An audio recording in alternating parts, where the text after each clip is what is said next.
ഇന്ന് ലോകത്തിലെ വലിയ ചിന്താവിഷയമായൊരു വിഷയമാണ് കണ്ണ്.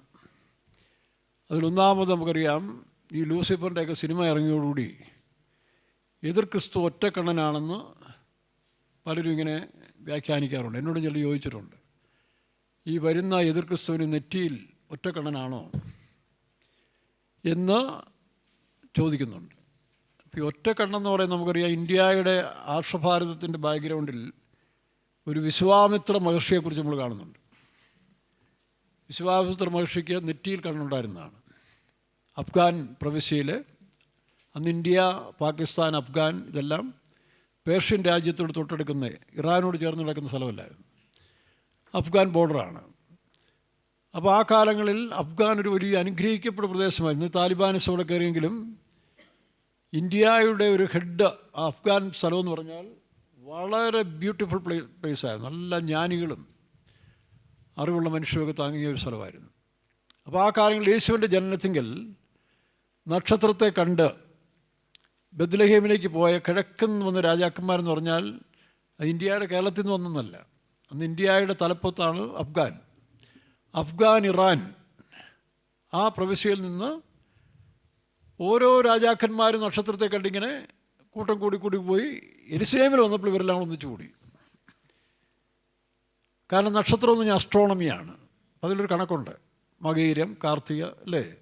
ചിലർക്ക് നാളൊക്കെ പറയുന്നത്, ചിലതിലൊക്കെ അർത്ഥങ്ങളുണ്ടെന്ന് നമുക്ക് അറിയാൻ കഴിയുന്നുണ്ട്. പണ്ട് ഞാൻ പറഞ്ഞില്ലേ, എൻ്റെ ചെറുപ്പത്തിൽ ഒരു സന്യാസി, അതിൽ അസ്ട്രോണമി പഠിച്ചതാണ്, വെറും കൈനോട്ടക്കാരനല്ല. നമ്മുടെ സഹോദരൻ പറഞ്ഞ പോലെ ഭാഷ കൈനോക്കി പറഞ്ഞെന്നാണ് പറഞ്ഞത്. കൈനോക്കിയല്ല, ആ മുഖം നോക്കിയാണ് പറഞ്ഞത്. അപ്പോൾ ആ മുഖം നോക്കി ആ സന്യാസി എന്നോട് പറഞ്ഞാൽ 8 ഭാഷയൊക്കെ അറിയാം, അസ്ട്രോണമി സൈക്കോളജിസ്റ്റാണ്, അല്ല വെറും കൈനോട്ടക്കാരനല്ല. 13ാമത്തെ വയസ്സിൽ എൻ്റെ മുഖത്ത് നോക്കിയിട്ട് പറഞ്ഞു, നിങ്ങൾ കല്യാണം കഴിക്കില്ല, പക്ഷേ എങ്കിലും നിങ്ങളുടെ പ്രവർത്തന മണ്ഡലങ്ങളിൽ അനേക സ്ത്രീകൾ നിങ്ങളോട് കാണുമെന്ന് പറഞ്ഞു. ഞാനത് പെന്തിക്കോസുകാരനുമല്ല, ഒരു പെന്തിക്കോസിനെ എനിക്കൊട്ട് അറിയത്തുമില്ല. 3ാമത് അദ്ദേഹം പറഞ്ഞു, നിങ്ങളിങ്ങനെ സഞ്ചരിച്ച് പല സ്ഥലങ്ങളിൽ പോകും, പക്ഷേ നിങ്ങളെ തകർക്കാൻ ഒരു ശക്തി നിങ്ങളുടെ പിന്നിൽ എപ്പോഴും കാണുമെന്ന് പറഞ്ഞു. ആ ശക്തിയെ മേൽക്കൊള്ളக்கூடிய മറ്റൊരു ശക്തി നിങ്ങളോട് കാണുന്നത് ഈശ്വരനാണെന്ന് പറഞ്ഞു. ഈശ്വരാനുഗ്രഹമുള്ളൊരു മനുഷ്യനാണ്. നമ്മൾ 13ാമത്തെ വയസ്സിൽ എന്തോ ചിന്തിക്കാനാണ്. ഏറ്റവും പ്രധാനമായിട്ട് അന്ന് ശ്രദ്ധിച്ചതാണ് കല്യാണം കഴിക്കത്തില്ലെന്ന് പറഞ്ഞപ്പോൾ ഒരു ചിരി വന്നു. പിന്നീട് അങ്ങനെ ഒരു ആഗ്രഹം മനസ്സിൽ തോന്നിയിട്ടില്ല. പിന്നെ കർത്താവ് വിളിച്ചപ്പോഴാണ് ഈ പ്രതിഷ്ഠയുടെ വേല, ഈ അപ്പോസ്തലിക സത്യങ്ങളെ ദൈവം കാണിച്ചു തന്നു. ഇതൊന്നും ആരും എന്നോട് പറഞ്ഞിട്ടില്ല കേട്ടോ. ഞാൻ പറഞ്ഞല്ലോ, എൻ്റെ രക്ഷിപ്പിൻ്റെ അനുഭവം മുറിയിൽ വെച്ച് കർത്താവായ യേശു പ്രത്യക്ഷപ്പെട്ടു, എന്നെ വിളിച്ച് വേർതിരിച്ചതിന് ശേഷം ഈ അപ്പോസ്തലികമായ ഉപദേശം കർത്താവിനെ മനസ്സിലാക്കി എൻ്റെ മുറിയിൽ വെച്ച് തന്നെ തരികയായിരുന്നു. പിന്നീടാണ് ഫീൽഡിലേക്ക് ഇറങ്ങിയപ്പോൾ പല പെന്തിക്കോസുകാരുമായിട്ട് 2-3 വർഷം നല്ല പരിചയമായിരുന്നു, വിലയ്ക്ക് ഇറങ്ങുന്നതും വരെ ഒന്നിച്ച് പ്രവർത്തിക്കുകയും. അതുകൊണ്ട് പെന്തിക്കോസ് ലോകത്തെക്കുറിച്ച് നന്നായിട്ട് പഠിക്കാനും കറസ്പോൺസിലെ ബൈബിൾ കോളേജിലൊക്കെ പോകാനിടയായി. ഇപ്പോൾ ഈ കണ്ണെന്ന് പറയുന്നൊരു വിഷയത്തെ തന്നെ എടുക്കുമ്പോൾ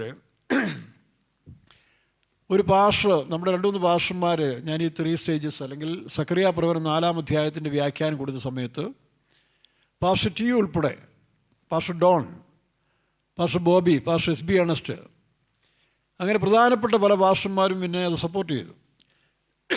പാസ്റ്റർ ജേക്കബ് രക്തസിംഗ് മലേഷ്യയിലിരിക്കുമ്പോൾ പാസ്റ്റർ വെസ്ലിയുടെ ഇതിലെഴുതി എന്നോട് പറഞ്ഞു, ഈ വിഷയം പഠിപ്പിച്ചോ. കാരണം മറ്റു ചില പാസ്റ്റർമാർ ഇതിനെ ചോദ്യം ചെയ്തു. ഈ കൊച്ചുപദേശി വന്ന് ഇത്രയും കാലമായാലും അതിനു മുമ്പ് ഈ പുതിയ ഉപദേശമൊക്കെ സ്ഥാപിക്കാൻ പോകുന്നല്ലോ എന്ന് പറഞ്ഞു. അദ്ദേഹം അവർ നല്ല ഉദ്ദേശത്തോടെ, കാരണം നമ്മൾ നഷ്ടപ്പെടാതിരിക്കാൻ വേണ്ടി പറഞ്ഞതാണ്. അങ്ങനെ പാസ്റ്റർ ജേക്കബിന് ഞാൻ എഴുത്തയച്ചു, ഈ വിഷയം കൊണ്ട് അയച്ചു കൊടുത്തു. അദ്ദേഹം മലേഷ്യന്ന് എനിക്ക് എഴുത്തിൽ അയച്ചു തന്നു, നീ പഠിപ്പിച്ചോ, നിൻ്റെ വിഷയം ഞാൻ പഠിച്ചു, എനിക്ക് മനസ്സിലായി, ദൈവം നിനക്ക് അന്ന് വിഷയമാണ്, പഠിപ്പിച്ചോളാൻ പറഞ്ഞു. അപ്പോൾ അതുകൊണ്ട് പിന്നെ മറ്റാരും തടസ്സം ചെയ്തില്ല. അപ്പോൾ അന്ന് പൊതുവെ ഇങ്ങനെ 1-2 പാസ്റ്റർമാർ എന്നെ കാണും പറയും, സക്കറിയ പ്രവചനവും ചെറിയ കുഞ്ഞിൻ്റെ വെളിപ്പാടും, അവർ തമാശ രൂപയാണെങ്കിലും ഇങ്ങനെ പ്രോത്സാഹനത്തോടെ ചില കാര്യങ്ങൾ പറഞ്ഞു തരുമായിരുന്നു, പാസ്റ്റർ ടി ഉൾപ്പെടെ. അപ്പോൾ അത് ദൈവം തന്നു, അതിനൊരു കാരണമുണ്ട്. ഞാൻ വിശ്വാസിയായിരിക്കുന്ന സമയത്ത് പല ബൈബിൾ കോളേജുകാരെന്നെ വിളിച്ചു, പല സംഘടനകൾ എന്നെ പ്രവർത്തിക്കാൻ വിളിച്ചു, ഓപ്പറേഷൻ മൊബൈൽ സ്റ്റേഷൻ ഉൾപ്പെടെ.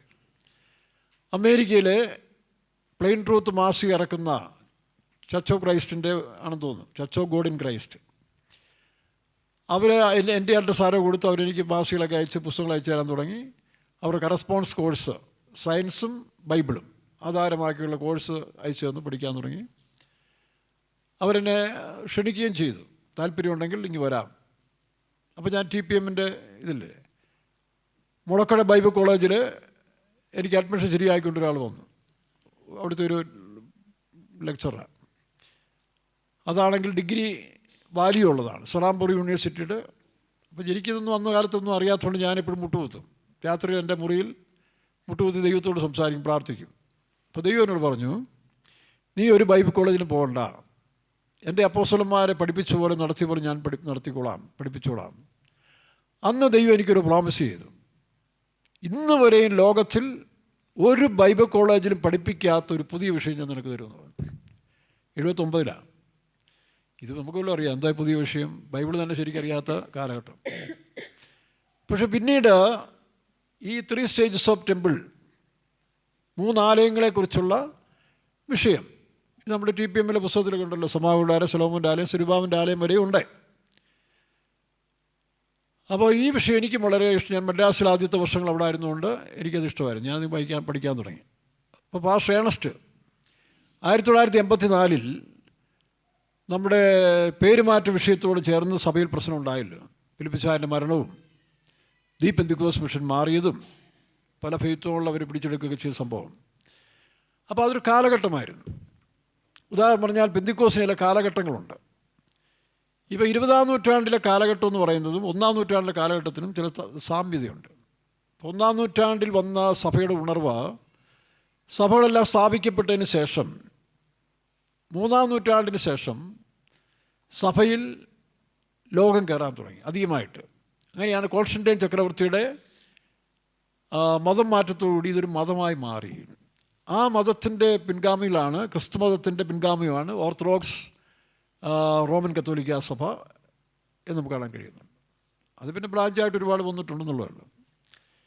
എന്നാൽ ആ കാലഘട്ടത്തിൽ പിന്നീട് ഒരു ഉണർവ് 16-ാം നൂറ്റാണ്ടിലാണ്. 15-ാം നൂറ്റാണ്ട് കഴിഞ്ഞ് 16-ാം നൂറ്റാണ്ടിലേക്ക് വരുമ്പോൾ കാത്തലിക്സ് തന്നെ ഒരു ഫിലോസഫി ലെക്ചറായിരുന്ന ഒരു അച്ഛൻ, അദ്ദേഹം ബൈബിൾ പഠിക്കാൻ തുടങ്ങി. അപ്പം അന്നും ബൈബിളുണ്ട്. ഒരു സന്യാസി സമൂഹത്തിൽ ഒരു അച്ഛൻ ഈ മാർട്ടിൻ ലൂതറിന് ഒരു ബൈബിൾ കൊടുത്തു. അപ്പം അന്ന് മാർട്ടിൻ ലൂതർ പറഞ്ഞാൽ ഭയങ്കര ഭക്തി എരിവുള്ള സമയമാണ്. റോമിൽ ഈ മനുഷ്യനെ ചെന്നിട്ട് വത്തിക്കാൻ സിറ്റി ചെന്നിട്ട് അവിടെ പടികളുണ്ട്, മുട്ടുമ്മേൽ അഴിഞ്ഞിട്ട് വേണം പരിശുദ്ധ പിതാവിനെ കാണണമെന്ന് തീരുമാനമെടുത്തു പോയ മനുഷ്യനാണ്. അങ്ങനെ അനേക ദിവസം വ്രതവും നോയമ്പും ഒക്കെ എടുത്ത് വത്തിക്കാനിൽ താൻ ചെന്ന് ആ കാഴ്ച കാണുകയും, എന്തിനാ, തനിക്ക് സുവിശേഷ പ്രവർത്തനത്തിൽ പുതിയൊരു വാതിൽ തുറക്കാൻ വേണ്ടി പോയതാണ്. ഈ ബൈബിളിൽ തനിക്ക് ഒരുപാട് ആശയങ്ങൾ കിട്ടി. അതായത് just shall live by faith, വിശ്വാസമുള്ള നീതീകരണം. അങ്ങനെ ഒരു താല്പര്യത്തോട് ഞാൻ ചെന്ന് അപ്പോൾ ദൈവത്തിൻ്റെ പ്രതിനിധിയായ പരിശുദ്ധ പിതാവിനെ കാണാം. നമുക്കറിയാം പോപ്പുമാരുടെ ഹിസ്റ്ററി എടുക്കുമ്പോൾ അതിൽ ചിലതെല്ലാം ദൈവഹിതമില്ലാത്ത ജീവിതവും പ്രവൃത്തിയും ചെയ്തവരും ഈവൻ കല്യാണം പോലും കഴിച്ച് കുഞ്ഞുങ്ങളെ കൊണ്ടായിരുന്നവർ പോലും ഉണ്ടെന്ന് ചരിത്രം പറയുന്നുണ്ട്. അപ്പോൾ അങ്ങനെയൊക്കെയുള്ള യൂറോപ്പിൽ കരിനിഴൽ വീണ കാലഘട്ടം ഉണ്ടായിരുന്നു. അപ്പോൾ അതിലൊരു കാലഘട്ടത്തിലാണ് ഈ മാർട്ടിൻ ലൂതർ അവിടെ ചെല്ലുന്നത്. തനിക്ക് അവിടുത്തെ അവസ്ഥകളെല്ലാം കണ്ട് താൻ ഞെട്ടിപ്പോയി. തിരിച്ചു വന്ന് ബൈബിളിൽ നിന്ന് ഏകദേശം 99 വിശ്വാസ സത്യങ്ങൾ, രക്ഷിപ്പ് മുതൽ ഇങ്ങോട്ട് വിശ്വാസ സ്നാനം മുതൽ താൻ എഴുതി ജർമ്മൻകാരനാണ് വിറ്റൻബർഗ് ദേവാലയത്തിൽ കൊണ്ടുപോയി ഒട്ടിച്ചു വെച്ചു. 15-ാം നൂറ്റാണ്ടിലാണെന്ന് ഓർത്തോണം, അല്ല 16-ന്റെ ആരംഭം. അങ്ങനെ വിശ്വാസ മാർഗത്തിൻ്റെ സത്യങ്ങൾ വിറ്റൻബർഗ് ദേവാലയത്തിൽ ഒട്ടിച്ചതിന് ശേഷം താനത് പ്രചരിപ്പിക്കാൻ തുടങ്ങി. തന്നെ പലപ്പോഴും സഭാ നേതാക്കന്മാർ കൊല്ലാൻ പ്ലാനിട്ടെങ്കിലും ദൈവത്തിൻ്റെ സൂക്ഷിപ്പായോണ്ട് അങ്ങനെ താൻ പോയിക്കൊണ്ടേയിരുന്നു. അതാണ് പ്രൊട്ടസ്റ്റൻറ്റ് എന്നുള്ള ആഗോള സഭയായ കത്തോലിക്ക സഭയ്ക്കെതിരായിട്ട് മാർട്ടിൻ ലൂതർ, ഒരു കത്തോലിക്ക വൈദികൻ, കോളേജ് പ്രൊഫസറും കൂടെ ആയിരുന്ന മനുഷ്യൻ, ഫിലോസഫറായിരുന്ന ഇദ്ദേഹം ബൈബിൾ പഠിച്ച്, അതൊരു സന്യാസി അച്ഛൻ കൊടുത്തതാണ്. അങ്ങനെയാണ് പ്രോട്ടസ്റ്റൻ്റ് വിഭാഗം ഉണ്ടായത്. പ്രൊട്ടസ്റ്റൻ്റ് എതിർക്കുക, കത്തോലിക്കാ സഭയുടെ അനാചാരങ്ങളെ എതിർക്കുന്ന സഭകൾ ഉണ്ടാകാൻ കാരണമാണ്. അതൊരു ഉണർവിനും വഴിതെളിക്കുകയും. അങ്ങനെയാണ് ലൂതറൻ മിഷൻ ഒക്കെ ജർമ്മനിയിൽ ഉണ്ടാകാൻ കാരണം അതാണ്. ലൂതറൻ സഭ ഉണ്ടാകുന്നതിൻ്റെ ചരിത്രം അങ്ങനെയാണ്. പിന്നീട് അതിൽ നിന്ന് നമുക്കറിയാം അടുത്ത ഘട്ടത്തിലേക്ക് പോവുകയാണ്.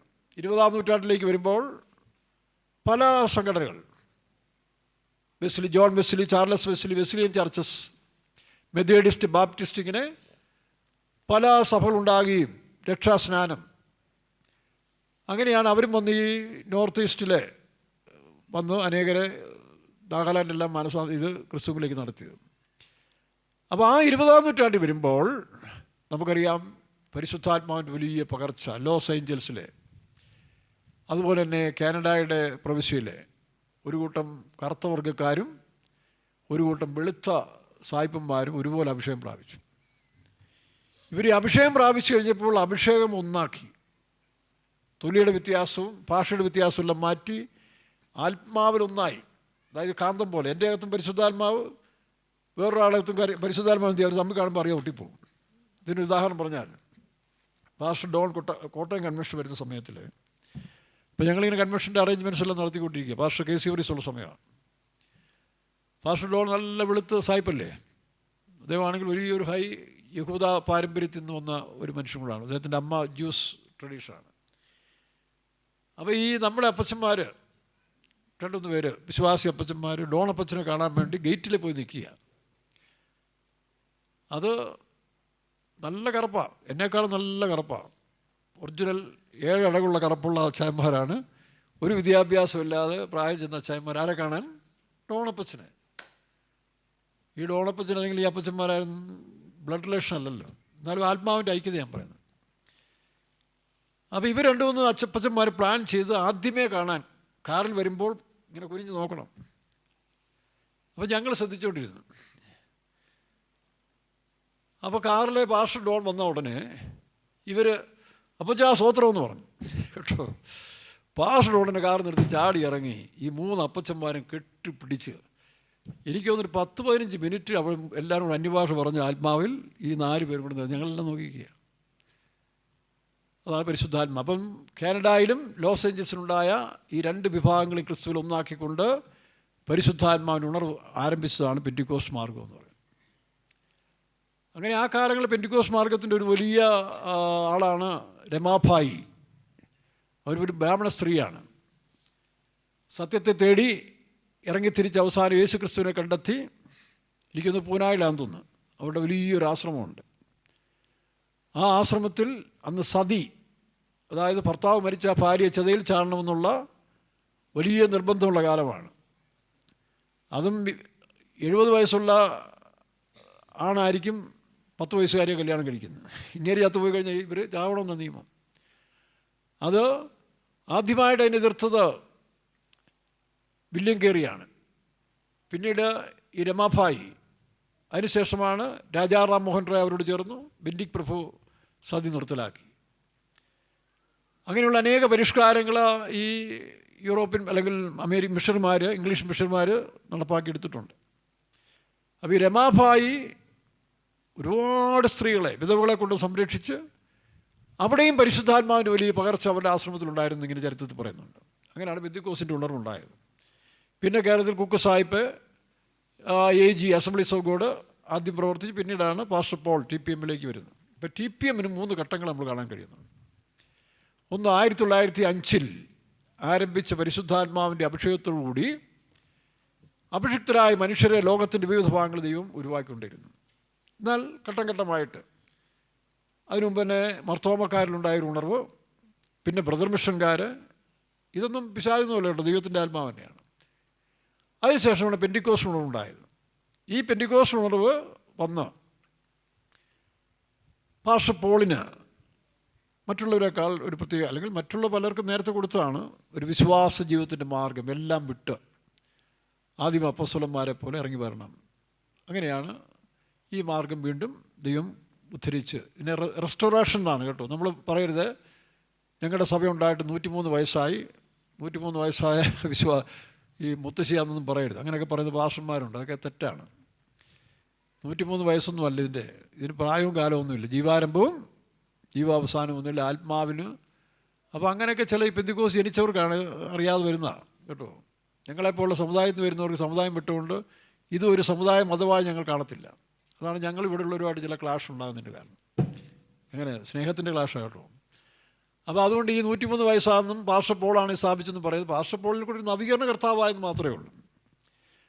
പാസ്റ്റർ പോളിനെ വിശേഷമായിട്ടാരും പൊക്കി പറയാൻ അദ്ദേഹം പോലും ഇഷ്ടപ്പെട്ടില്ല. പാസ്റ്റർ പോളിൽ കൂടെ ചില ഉപദേശം കൊണ്ടുവന്നു, പിന്നെ പാസ്റ്റർ ആൽവിൽ കൂടെ കൊണ്ടുവന്നു, പാസ്റ്റർ എസി തോമസ്, ഇങ്ങനെ പലരും കാലാകാലങ്ങൾ ദൈവം ഓരോരുത്തരെ കൊണ്ട്. ഇനി ഇവരെക്കാളൊക്കെ മുമ്പ് തന്നെയാണ് വാച്ച്മാനി ചൈനയിലെ തടവിൽ വെച്ച് ഈ സത്യങ്ങളെല്ലാം വാച്ച്മാനിയുടെ പുസ്തകത്തിലുണ്ട്. ഗ്ലോറിയസ് ചർച്ച് എന്ന് പറഞ്ഞാൽ കുറേ പുസ്തകത്തിൽ ഉണ്ടായിരുന്നു. അപ്പോൾ അതെല്ലാം വായിക്കുമ്പോൾ ഈ പാസ്റ്റർ ആൽവിന് വെളിപ്പെട്ട പല സത്യങ്ങൾ എന്ന് പറയുന്നത് തന്നെ ഈ പറഞ്ഞ വാച്ച്മാനിയുടെ പുസ്തകത്തിൽ ഞാൻ വായിച്ചിട്ടുണ്ട്. ഈ 12-ാം അധ്യായത്തിലെ സ്ത്രീയും അങ്ങനെ പലതും ഉണ്ട്. ഒരുപക്ഷെ പാസ്റ്റർ ആൽവിന് കുറച്ച് ദൈവം കൊടുത്തതായിരിക്കും ബാക്കി ഈ പറഞ്ഞ പുസ്തകമെല്ലാം റെഫർ ചെയ്ത് കാണും, ഇംഗ്ലീഷ് അറിയാവുന്ന മനുഷ്യരിൽ. എനിവേ, നമുക്കതല്ല വിഷയം. നമുക്കെപ്പോഴും ക്രിസ്തു എന്ന അടിസ്ഥാനമായിരിക്കണം മെയിൻ വിഷയം. അവിടെ മതവും സംഘടനയും പാസ്റ്റർമാരും ഒക്കെ രണ്ടാമത്തെ കേസുകളാണ്. എങ്കിൽ മാത്രമേ വളർച്ചയുള്ളൂ. മതവൈരാഗ്യം ഉണ്ടാകും, മതസ്പിരിറ്റ് ഉണ്ടാകും, മതവെറിയായി മാറും. ഇന്ന് മതങ്ങൾ വെറും വെറി പിടിച്ചവരെ പോലെ പോകുന്നൊരു കാലമാണ്. അത് മാറി ക്രിസ്തുവിലേക്ക് വരുമ്പോൾ എല്ലാം നീങ്ങിപ്പോവും. ഒരു ക്രിസ്തുവിലായാൽ അവൻ പുതിയ സൃഷ്ടിയായി പഴയത് മാറിപ്പോവും. അങ്ങനെ ആണിപ്പം. അപ്പം 1905 മുതൽ 45 വർഷമായപ്പോൾ പാസ്റ്റർ പോൾ മരിച്ചു. 40 വർഷം TPMൻ്റെ ഒരു ഘട്ടമാണ്. അതിനുശേഷം 84 വീണ്ടും ഒരു പ്രോബ്ലം ഉണ്ടായി. അപ്പോൾ അടുത്ത 40 വർഷം നോക്കണം. അപ്പോൾ ഒരു 40 വർഷം കഴിയുമ്പോൾ സഭയിലൊരു ശുദ്ധീകരണം നടക്കുന്നതായിട്ട് നമുക്ക് കാണാൻ കഴിയുന്നുണ്ട്. അപ്പോൾ 85 പോയിട്ട് പിന്നെ 40 വർഷം 2025 അല്ലേ? അല്ലല്ലോ, 85 പോയിട്ട് ഇപ്പം 35 വർഷമായി അല്ലേ? അപ്പോൾ ഒരു പാസ്റ്ററിനോട് പറഞ്ഞു, ഈ 40 വർഷത്തിനകം നമ്മുടെ സഭയ്ക്ക് വീണ്ടും ഒരു ശുദ്ധീകരണം ഉണ്ടാകും എന്ന് പറഞ്ഞു. അതൊന്നും ആയിക്കോട്ടെ. ഇനി അതിനൊക്കെ നല്ല നമ്മൾ സഭയുടെ ശുദ്ധീകരണം കാത്തിരിക്കാതെ നമ്മളങ്ങ് ശുദ്ധീകരിച്ചാൽ പോരെ, ഇല്ലേ? ഇപ്പോൾ അടയാറിലൊരു ശുദ്ധീകരണം നടക്കാൻ പോയപ്പോൾ ആൾക്കാർ പലതും ചിന്തിച്ചു, ഇതെന്തിനാ ഇവിടം വരെ പോകുന്നേ? നമുക്ക് അവനവൻ തൻ്റെ കാന്തയും തന്നെത്താൻ ശുദ്ധീകരിച്ചിരുന്നാൽ പോരെ. ഒരുപാട് ചരിത്രവും സയൻസും കൂടുതലൊന്നും തലയ്ക്കകത്ത് കയറേണ്ട ആവശ്യം ഇല്ല. തൻ്റെ കാന്തയും. അപ്പോൾ ഞാൻ ഈ വിശ്വാസ സമയത്തിന് ഇങ്ങനെ ഈ ബൈബിൾ കോളേജിലൊക്കെ പഠിക്കാൻ താല്പര്യപ്പെട്ടെങ്കിലും കർത്താവിനോട് പറഞ്ഞു, അത് വേണ്ട, ഞാൻ നിന്നെ പഠിപ്പിച്ചോളാം, ഒരു ബൈബിൾ കോളേജിലും പഠിപ്പിക്കാത്തൊരു സത്യം തരാം. അങ്ങനെയാണ് ഈ അപ്പോസ്തോലിക വേലയെക്കുറിച്ചും വെളിപ്പാട് കിട്ടി. മറ്റ് പല ഗ്രൂപ്പുകൾ, ഓപ്പറേഷൻ മൊബൈലൈസേഷൻ, മറ്റേ കല്ലുവല കുഞ്ഞമ്മ പാസ്റ്റർ ആണെങ്കിൽ തൻ്റെ രണ്ടാമത്തെ ആളാക്കി എന്നെ മാറ്റാമെന്ന് വരെ പറഞ്ഞു, വിശ്വാസിയായിരിക്കും തന്നെ. ചർച്ചക്കോടുകാർ, ഏജിക്കാർ പലരും വിളിച്ചു. ഞാനൊന്നും തടസ്സം ചെയ്തില്ല, ദൈവസന്നിധി വെച്ച് പ്രാർത്ഥിക്കും. അങ്ങനെയാണ് ദൈവം എന്നെ ഈ സത്യം മനസ്സിലാക്കി ഞാൻ 81 അടയാറിലേക്ക് പോയതിന് ശേഷം പിന്നീട് തിരിച്ച് 5 വർഷം കഴിഞ്ഞ് 5 വർഷമായപ്പം ഇവിടെ വന്നു. കോട്ടയത്തേക്ക് എനിക്ക് ട്രാൻസ്ഫറായി. ഞാൻ ഇന്നാൾ പറഞ്ഞല്ലോ, കോട്ടയത്തിലെ ട്രാൻസ്ഫർ, തിരുവണ്ണാമല ചുണ്ടായ ദർശനം. അന്ന് പാസ്റ്റർ KC വർഗീസാണ് കോട്ടയത്തെ സെൻട്രൽ പാസ്റ്റർ. അപ്പോൾ അദ്ദേഹം ഒരു കാര്യമുണ്ട്, ഏത് മനുഷ്യൻ പരീക്ഷിച്ചതിന് ശേഷമേ അടുത്ത സ്റ്റെപ്പിലേക്ക് വിടത്തുള്ളൂ. ഏത് കാര്യം ചുമ്മാ മുഖം നോക്കിയൊന്നും അദ്ദേഹത്തിന് വരെ. അത് നല്ല ട്രെയിനിങ് മാസ്റ്ററാണ്. കഴിഞ്ഞ 35 വർഷക്കാലം അടയാറിൽ ട്രെയിനിങ് മാസ്റ്ററായിരുന്ന മനുഷ്യനാണ്. തനിക്ക് കേരളത്തിന് കിട്ടിയത് വലിയ ഭാഗ്യമായിരുന്നു, കോട്ടയത്തിന് കിട്ടിയത് ഏറ്റവും വലിയ ഭാഗ്യമായ ഒരു കാര്യമായിരുന്നു. അപ്പോൾ ഞാൻ അദ്ദേഹത്തിൻ്റെ കൂടെ ട്രാൻസ്ഫർ വന്നു.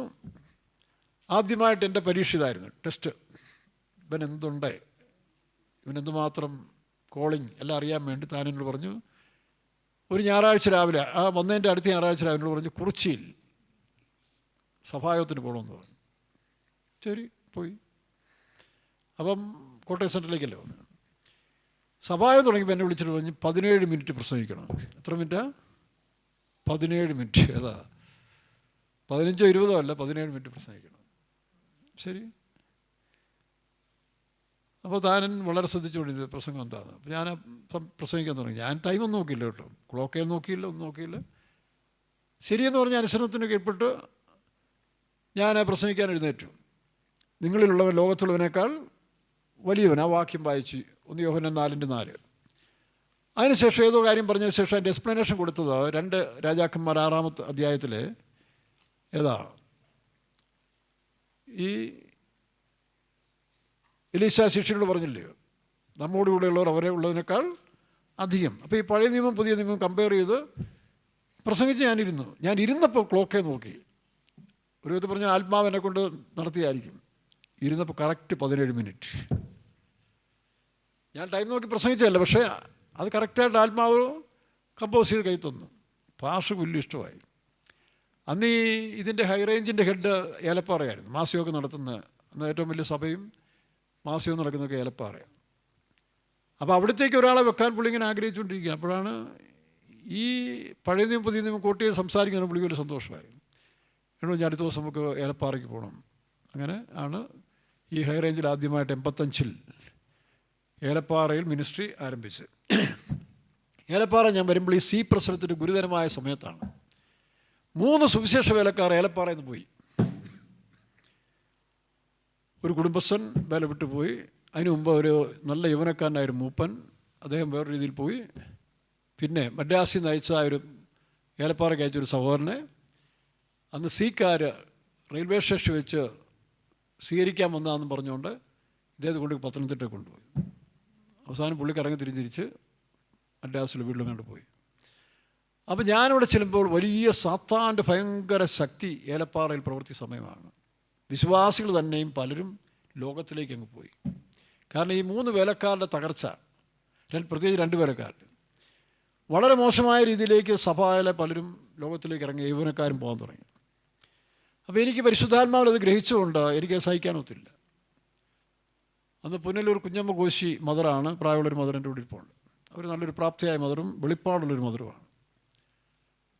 അങ്ങനെ വേല ആരംഭിച്ചപ്പോൾ എനിക്കങ്ങ് വലിയ ഭാരം തോന്നി. ഈ സഭയുടെ ഈ അവസ്ഥ മദ്രാസിൽ നിന്നൊക്കെ വന്ന സമയത്ത് ഞാൻ ഉപവസിക്കാൻ തുടങ്ങി. ഉപവസിച്ച് പിന്നീട് 8 മാസത്തോളം ഒരു നേരം ഭക്ഷണം, അതും കൊടും തണുപ്പുള്ള സ്ഥലമല്ലേ. പലരും എന്നോട് പറയും അങ്ങനെ ചെയ്യരുത്, ചത്തുപോകും. പക്ഷേ അങ്ങനെ ഒരു നേരത്തെ പച്ചക്കറി ഒരു കറിയും കൂട്ടി ഭക്ഷണം കഴിച്ചിരിക്കും. പക്ഷേ ശരീരം വളരെ മെലിയാൻ തുടങ്ങി. കേസിയപ്പം പോലും എൻ്റെ ഉടുപ്പ പിടിച്ചിങ്ങനെ ലൂസായതുകൊണ്ട് പുള്ളി കരഞ്ഞ് ഞാൻ കണ്ടുള്ളൂ. പക്ഷേ എനിക്ക് പരിശുദ്ധാത്മാവ് വലിയ പകർച്ച വരാൻ തുടങ്ങി. പ്രാർത്ഥിക്കുക എന്നുള്ളൊരു ആത്മാവ് ഇത്രയും ഉണ്ടായത് വേറെ സ്ഥലത്തുണ്ടായിട്ടില്ല. 16 മണിക്കൂറോളം കേട്ടോ, 16 മണിക്കൂറോളം ദൈവസന്നിധിയിൽ ഇരുന്നാൽ എഴുന്നേക്കാൻ സാധിക്കത്തില്ല. അതുപോലെ പരിശുദ്ധാത്മാവ് ഒരു ചെറിയ ഷീറ്റാണ്. ഇപ്പുറത്തൂടെ അവിടുത്തെ കാറ്ററിയല്ലോ, ചൂടോടിക്കുന്ന കാറ്റിങ്ങനെ അടിച്ച് വെള്ളം മുറിക്കകത്തോട്ട് കയറ്റും. ഇപ്പുറത്തോ 2 വാതിലാണ്, ഓപ്പോസിറ്റ് ഒരു വാതിൽ, 2 വാതിൽ കൂടെയും വെള്ളം ഇങ്ങനെ അടിച്ച് കയറി. എനിക്ക് വന്ന സമയമല്ലേ, ഒരു സ്വെറ്ററില്ല, മഫ്ലറില്ല, ഒന്നുമില്ല, അതുപോലും ഇല്ല. അപ്പോൾ ഞാനവിടെ ഒരു എലിക്കുഞ്ഞിങ്ങനെ ഇരിക്കുന്ന പോലെ ആ കട്ടിലിൽ ഇരുന്ന് ഇങ്ങനെ പ്രാർത്ഥിച്ച് ആത്മാവ് നിറഞ്ഞുകൊണ്ടിരിക്കും. അങ്ങനെ നിറഞ്ഞുകൊണ്ടിരിക്കുന്ന സമയത്താണ് ആ കാലത്തിൽ പാസ്റ്റർ ഏണസ്റ്റ് ഈ സെരുബാബിൻ്റെ ആലയത്തെക്കുറിച്ചൊക്കെ പറഞ്ഞ് കുറേ പോയിന്റുകൾ എൻ്റെ മനസ്സിലുണ്ട്. ആ തണുപ്പിൽ ആ പറഞ്ഞ കാലാവസ്ഥയിലാണ്, അല്ലെങ്കിൽ അധികം ഭക്ഷണം കഴിക്കാൻ പോയി, ഉറക്കമില്ല, കഴിക്കാൻ വേണ്ടെന്ന് വെച്ചതാണ്, എന്നുപിന്നെ ചെറുപ്പമല്ലേ. ഈ സമയത്താണ് പരിശുദ്ധാത്മാവ് ഈ വേദപുസ്തകം എന്നെ പഠിപ്പിക്കാൻ തുടങ്ങിയത്. പല ബുക്കുകൾ, ലേവ്യ പുസ്തകം, എബ്രായ ലേഖനം, പ്രവാചകന്മാരുടെ പുസ്തകം, അങ്ങനെ ഹഗായി, സക്കറിയ, എസ്ര, നെഹമ്യ, ഇതെല്ലാം വളരെ ആധികാരികമായി പഠിപ്പിക്കാൻ തുടങ്ങി. അങ്ങനെ വായിച്ചു വന്നപ്പോഴാണ് ഈ സക്കറിയ പ്രവചനം 4-ാം അധ്യായം എൻ്റെ കണ്ണിൽപ്പെട്ടത്. അപ്പോൾ അന്ന് നമ്മുടെ വെളിപ്പാട് പുസ്തകത്തിൽ, അന്നത്തെ ആദ്യത്തെ വെളിപ്പാട് പുസ്തകം മലയാളത്തിലെ വെളിപ്പാട് പുസ്തകം 11-ാം അധ്യായത്തിൽ കാണുന്ന 2 അഭിഷിക്തന്മാരും 2 ഉലൂമരവും ഈ പറഞ്ഞ സക്കറിയ പറയുന്ന ഉലൂമരം ഒന്നാണെന്നാണ് അന്ന് ഞാൻ ആ പുസ്തകത്തിൽ വായിച്ചു. പിന്നീട് അത് മാറ്റി കേട്ടോ. അപ്പോൾ അത് 2 ഒന്നാണ്, അത്രയുള്ള അതിനെപ്പറ്റി പഠിത്തം. ഈ സക്കറിയ പ്രവചനം അന്ന് പരിശുദ്ധാത്മാവിൽ ഇങ്ങനെ നിറഞ്ഞിരിക്കുന്ന സമയമാണ്. അന്നൊരു വ്യക്തി എൻ്റെ മുറിയിലേക്ക് വന്നാൽ കംപ്ലീറ്റ് വായിച്ചെടുക്കാൻ സാധിക്കും. വരുന്ന പോലല്ല തിരിച്ചു പോകുന്നത്. അന്ന് പോൾരാജ് എന്ന് പറഞ്ഞൊരു രാഷ്ട്രീയക്കാരൻ എന്നോട് തർക്കിക്കാൻ വന്നു. താനെന്നവിടുത്തെ ഒരു രാഷ്ട്രീയക്കാരനും വിശ്വാസി എന്ന പേരുമുണ്ട്. അപ്പോൾ രാഷ്ട്രീയത്തിലേക്ക് വിശ്വാസികൾ പോകാൻ ഞാൻ പ്രസംഗിച്ച് പുള്ളിക്ക് എന്നെ ഇഷ്ടപ്പെട്ടു, എന്നോട് ചോദ്യം ചെയ്യാൻ വന്നതാണ്. പുള്ളി മുറിക്കകത്ത് കയറി. ഞാൻ പറഞ്ഞു പോൾരാജ് ഇരുന്നാട്ടെ. ഇരുന്നതറിഞ്ഞ് പുള്ളി അവിടെ കിടന്ന് ചാടി കരഞ്ഞു കാറി തൻ്റെ പാവങ്ങളെല്ലാം ഏറ്റു പറഞ്ഞു. പിറ്റേ ദിവസം രാഷ്ട്രീയം ഉപേക്ഷിച്ച് നല്ല മനുഷ്യനായി പോയി. അതുപോലെ നടക്കാൻ പോകുന്ന കാര്യം ഫെയ്ത്തോലന്ന് കൃപയാൽ സഹോദരിമാർ ഉത്സാഹത്തുടങ്ങിയത് മദർ ഒരു ശകലം പിന്മാറ്റ ശക്തിക്ക് അധീനമായിരുന്നു. അപ്പോൾ എൻ്റെ ഈ നടത്തിപ്പൊന്നും അവർക്കും താല്പര്യം വരുന്നില്ല. അവർക്ക് കുറേ ഫ്രീ ആയിട്ട് ജീവിക്കണം. അവരുടെ പേരിൻ്റെ ഒരു ഭാഗം കൽക്കട്ട എന്ന് ചേർത്തിട്ടുള്ളൂ, ബാക്കി നിങ്ങൾ പൂരിപ്പിച്ചാൽ മതി കേട്ടോ. കൽക്കട്ട എന്ന് ഇങ്ങോട്ട് ട്രാൻസ്ഫർ ആക്കിയൊരു. അപ്പോൾ ഇവർക്ക് ഇതുമായിട്ട് യോജിക്കാൻ ഒക്കാത്തതുകൊണ്ട് ഇവർ ഈ സഹോദരിമാരോട് പറഞ്ഞു, രഹസ്യം പറഞ്ഞു. ഈ ഞാനന്ന് തമിഴിലാണ് പ്രസംഗിക്കുന്നത്, മദ്രാസിൽ നിന്ന് തമിഴിൽ പ്രസംഗിച്ചുകൊണ്ടിരിക്കുന്നത്.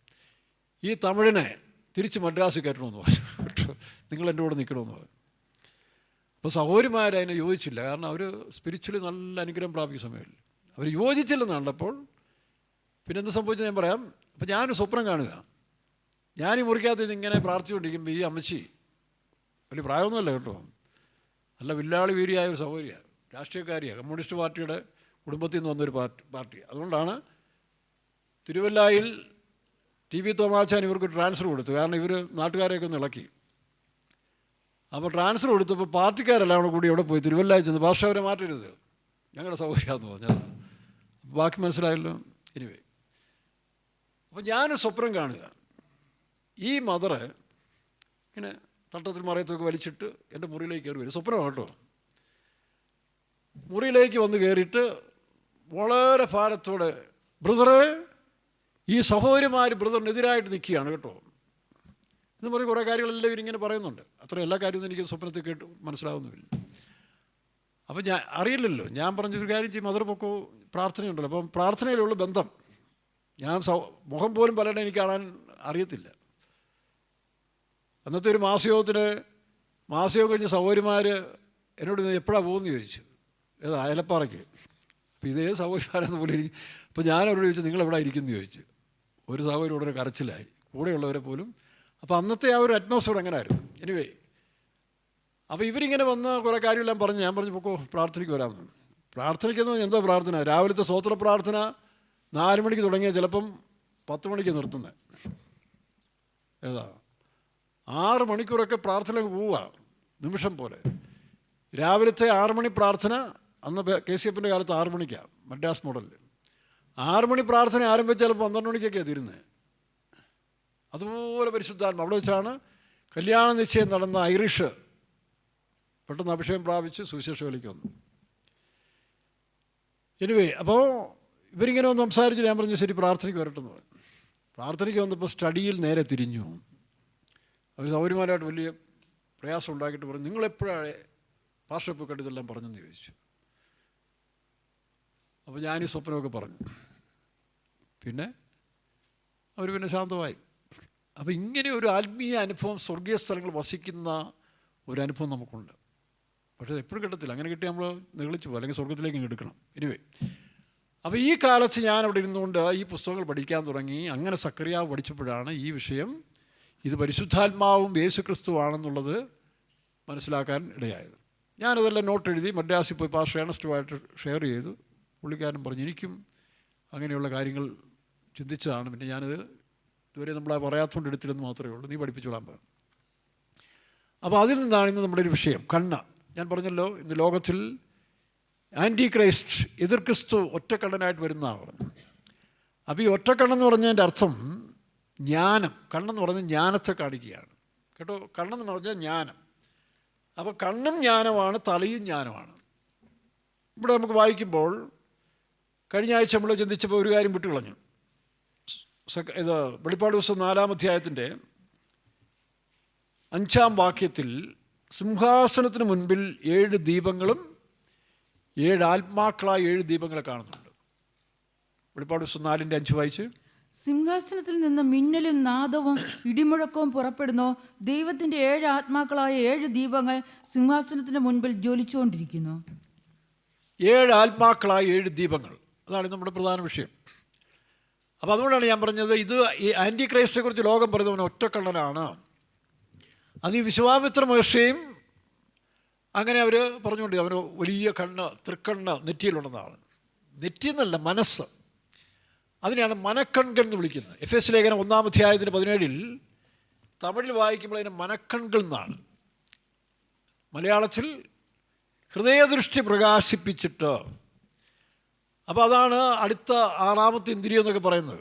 അപ്പോൾ ഈ മനക്കൺകൾ പ്രകാശിച്ചെങ്കിൽ മാത്രമേ യാഥാർത്ഥ്യങ്ങളെ ഉള്ളതുപോലെ ഗ്രഹിക്കാൻ കഴിയുള്ളൂ. വായിച്ചുണ്ട്, നിങ്ങളുടെ ഹൃദയദൃഷ്ടി പ്രകാശിപ്പിച്ചിട്ട് അവൻ്റെ വിളിയാലുള്ള. തമിഴ് വായിക്കും, മനക്കൺകൾ. എഫേസ്യർ 1-ാം അധികാരം 17-ാം വചനത്തിൽ തമിഴ് വായിക്കുമ്പോൾ 17-18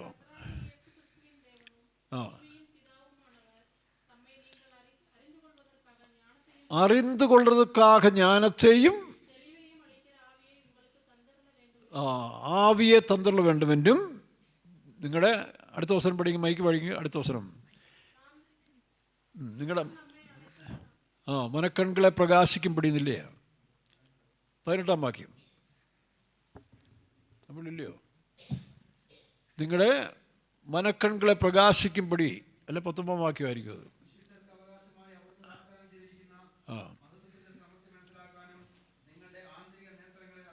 ആന്തരിക നേർത്തം, മറ്റൊരു ട്രാൻസ്ലേഷൻ അങ്ങനെ ആന്തരിക അല്ലെങ്കിൽ അകക്കണ്ണുകൾ. വൈരും മനക്കൺ വൈരും പ്രകാശമുള്ള മനക്കൺകളെ കൊടുക്കുമെന്ന് വേണ്ടിക്കൊള്ളരുത്, അല്ലെങ്കിൽ പ്രാർത്ഥിക്കുന്നതാണ്. അതിൻ്റെ അർത്ഥം എന്താ? ഇത് ഉപദേശത്തെ കിട്ടുന്നതല്ല. ഇവിടെയാണ് നമ്മുടെ ശുശ്രൂഷകളിലും ചിലർ കുഴഞ്ഞു പോകുന്നത്. ഒരു മനുഷ്യരെയും നമ്മുടെ ഉപദേശം പറഞ്ഞ് പൂർണ്ണപ്പെടുത്താൻ സാധ്യമല്ല. ഉപദേശത്തിനൊരു പൂർണ്ണതയുണ്ട്. അതാണ് നമ്മൾ 3 ആലയങ്ങളെക്കുറിച്ച് വായിക്കും. സമാഗമനയുടെ ആലയം, ശലോമോൻ്റെ ആലയം, സുരുബാമിൻ്റെ ആലയം.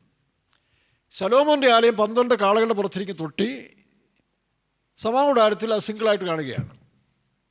അപ്പോൾ സമാഗമനയുടെ ആലയത്തിലേക്ക് ശലോമോൻ്റെ ആലയം വരുമ്പോൾ 12 കാളകളുടെ പുറത്തേക്കാണ് ഈ സ്നാനത്തൊട്ടി വരുന്നത്. അതായത് ജലസ്നാനത്തിന് ഉപദേശം 10 മടങ്ങ് വർദ്ധിച്ചു പോവുകയാണ്.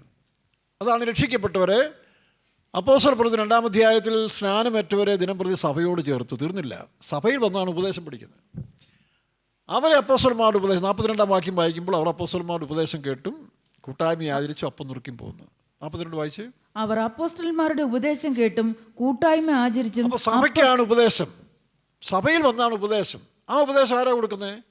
അതിനായിട്ട് 5 വിധ ഉദ്യോഗസ്ഥന്മാരെ നിയോഗിച്ചുകൊണ്ട് എഫേസ്യർ 4:11 മുതൽ ആ 5 വിധ ഉദ്യോഗസ്ഥന്മാരും ഉപദേശിക്കുന്നതിൻ്റെ കാരണം എന്താ? അത് നാം എല്ലാവരും വിശ്വാസത്തിലും, വായിച്ച 12-ാം, അത് നാം എല്ലാവരും വിശ്വാസത്തിലും ദൈവപുത്രനെ കുറിച്ചുള്ള പരിജ്ഞാനത്തിലുമുള്ള ഐക്യതയും. ഇന്ന് പെന്തിക്കോസ്ത് സഹോദരന്മാർ പറയുന്നത് എന്താ? നമ്മളെല്ലാവരും ഒന്നായിരിക്കണം, ഒരേ സ്റ്റേജിൽ ഒരുപോലെ ഇരിക്കണം, ലീഡേഴ്സെല്ലാം ഒന്നായിരിക്കണം. എങ്ങനെ?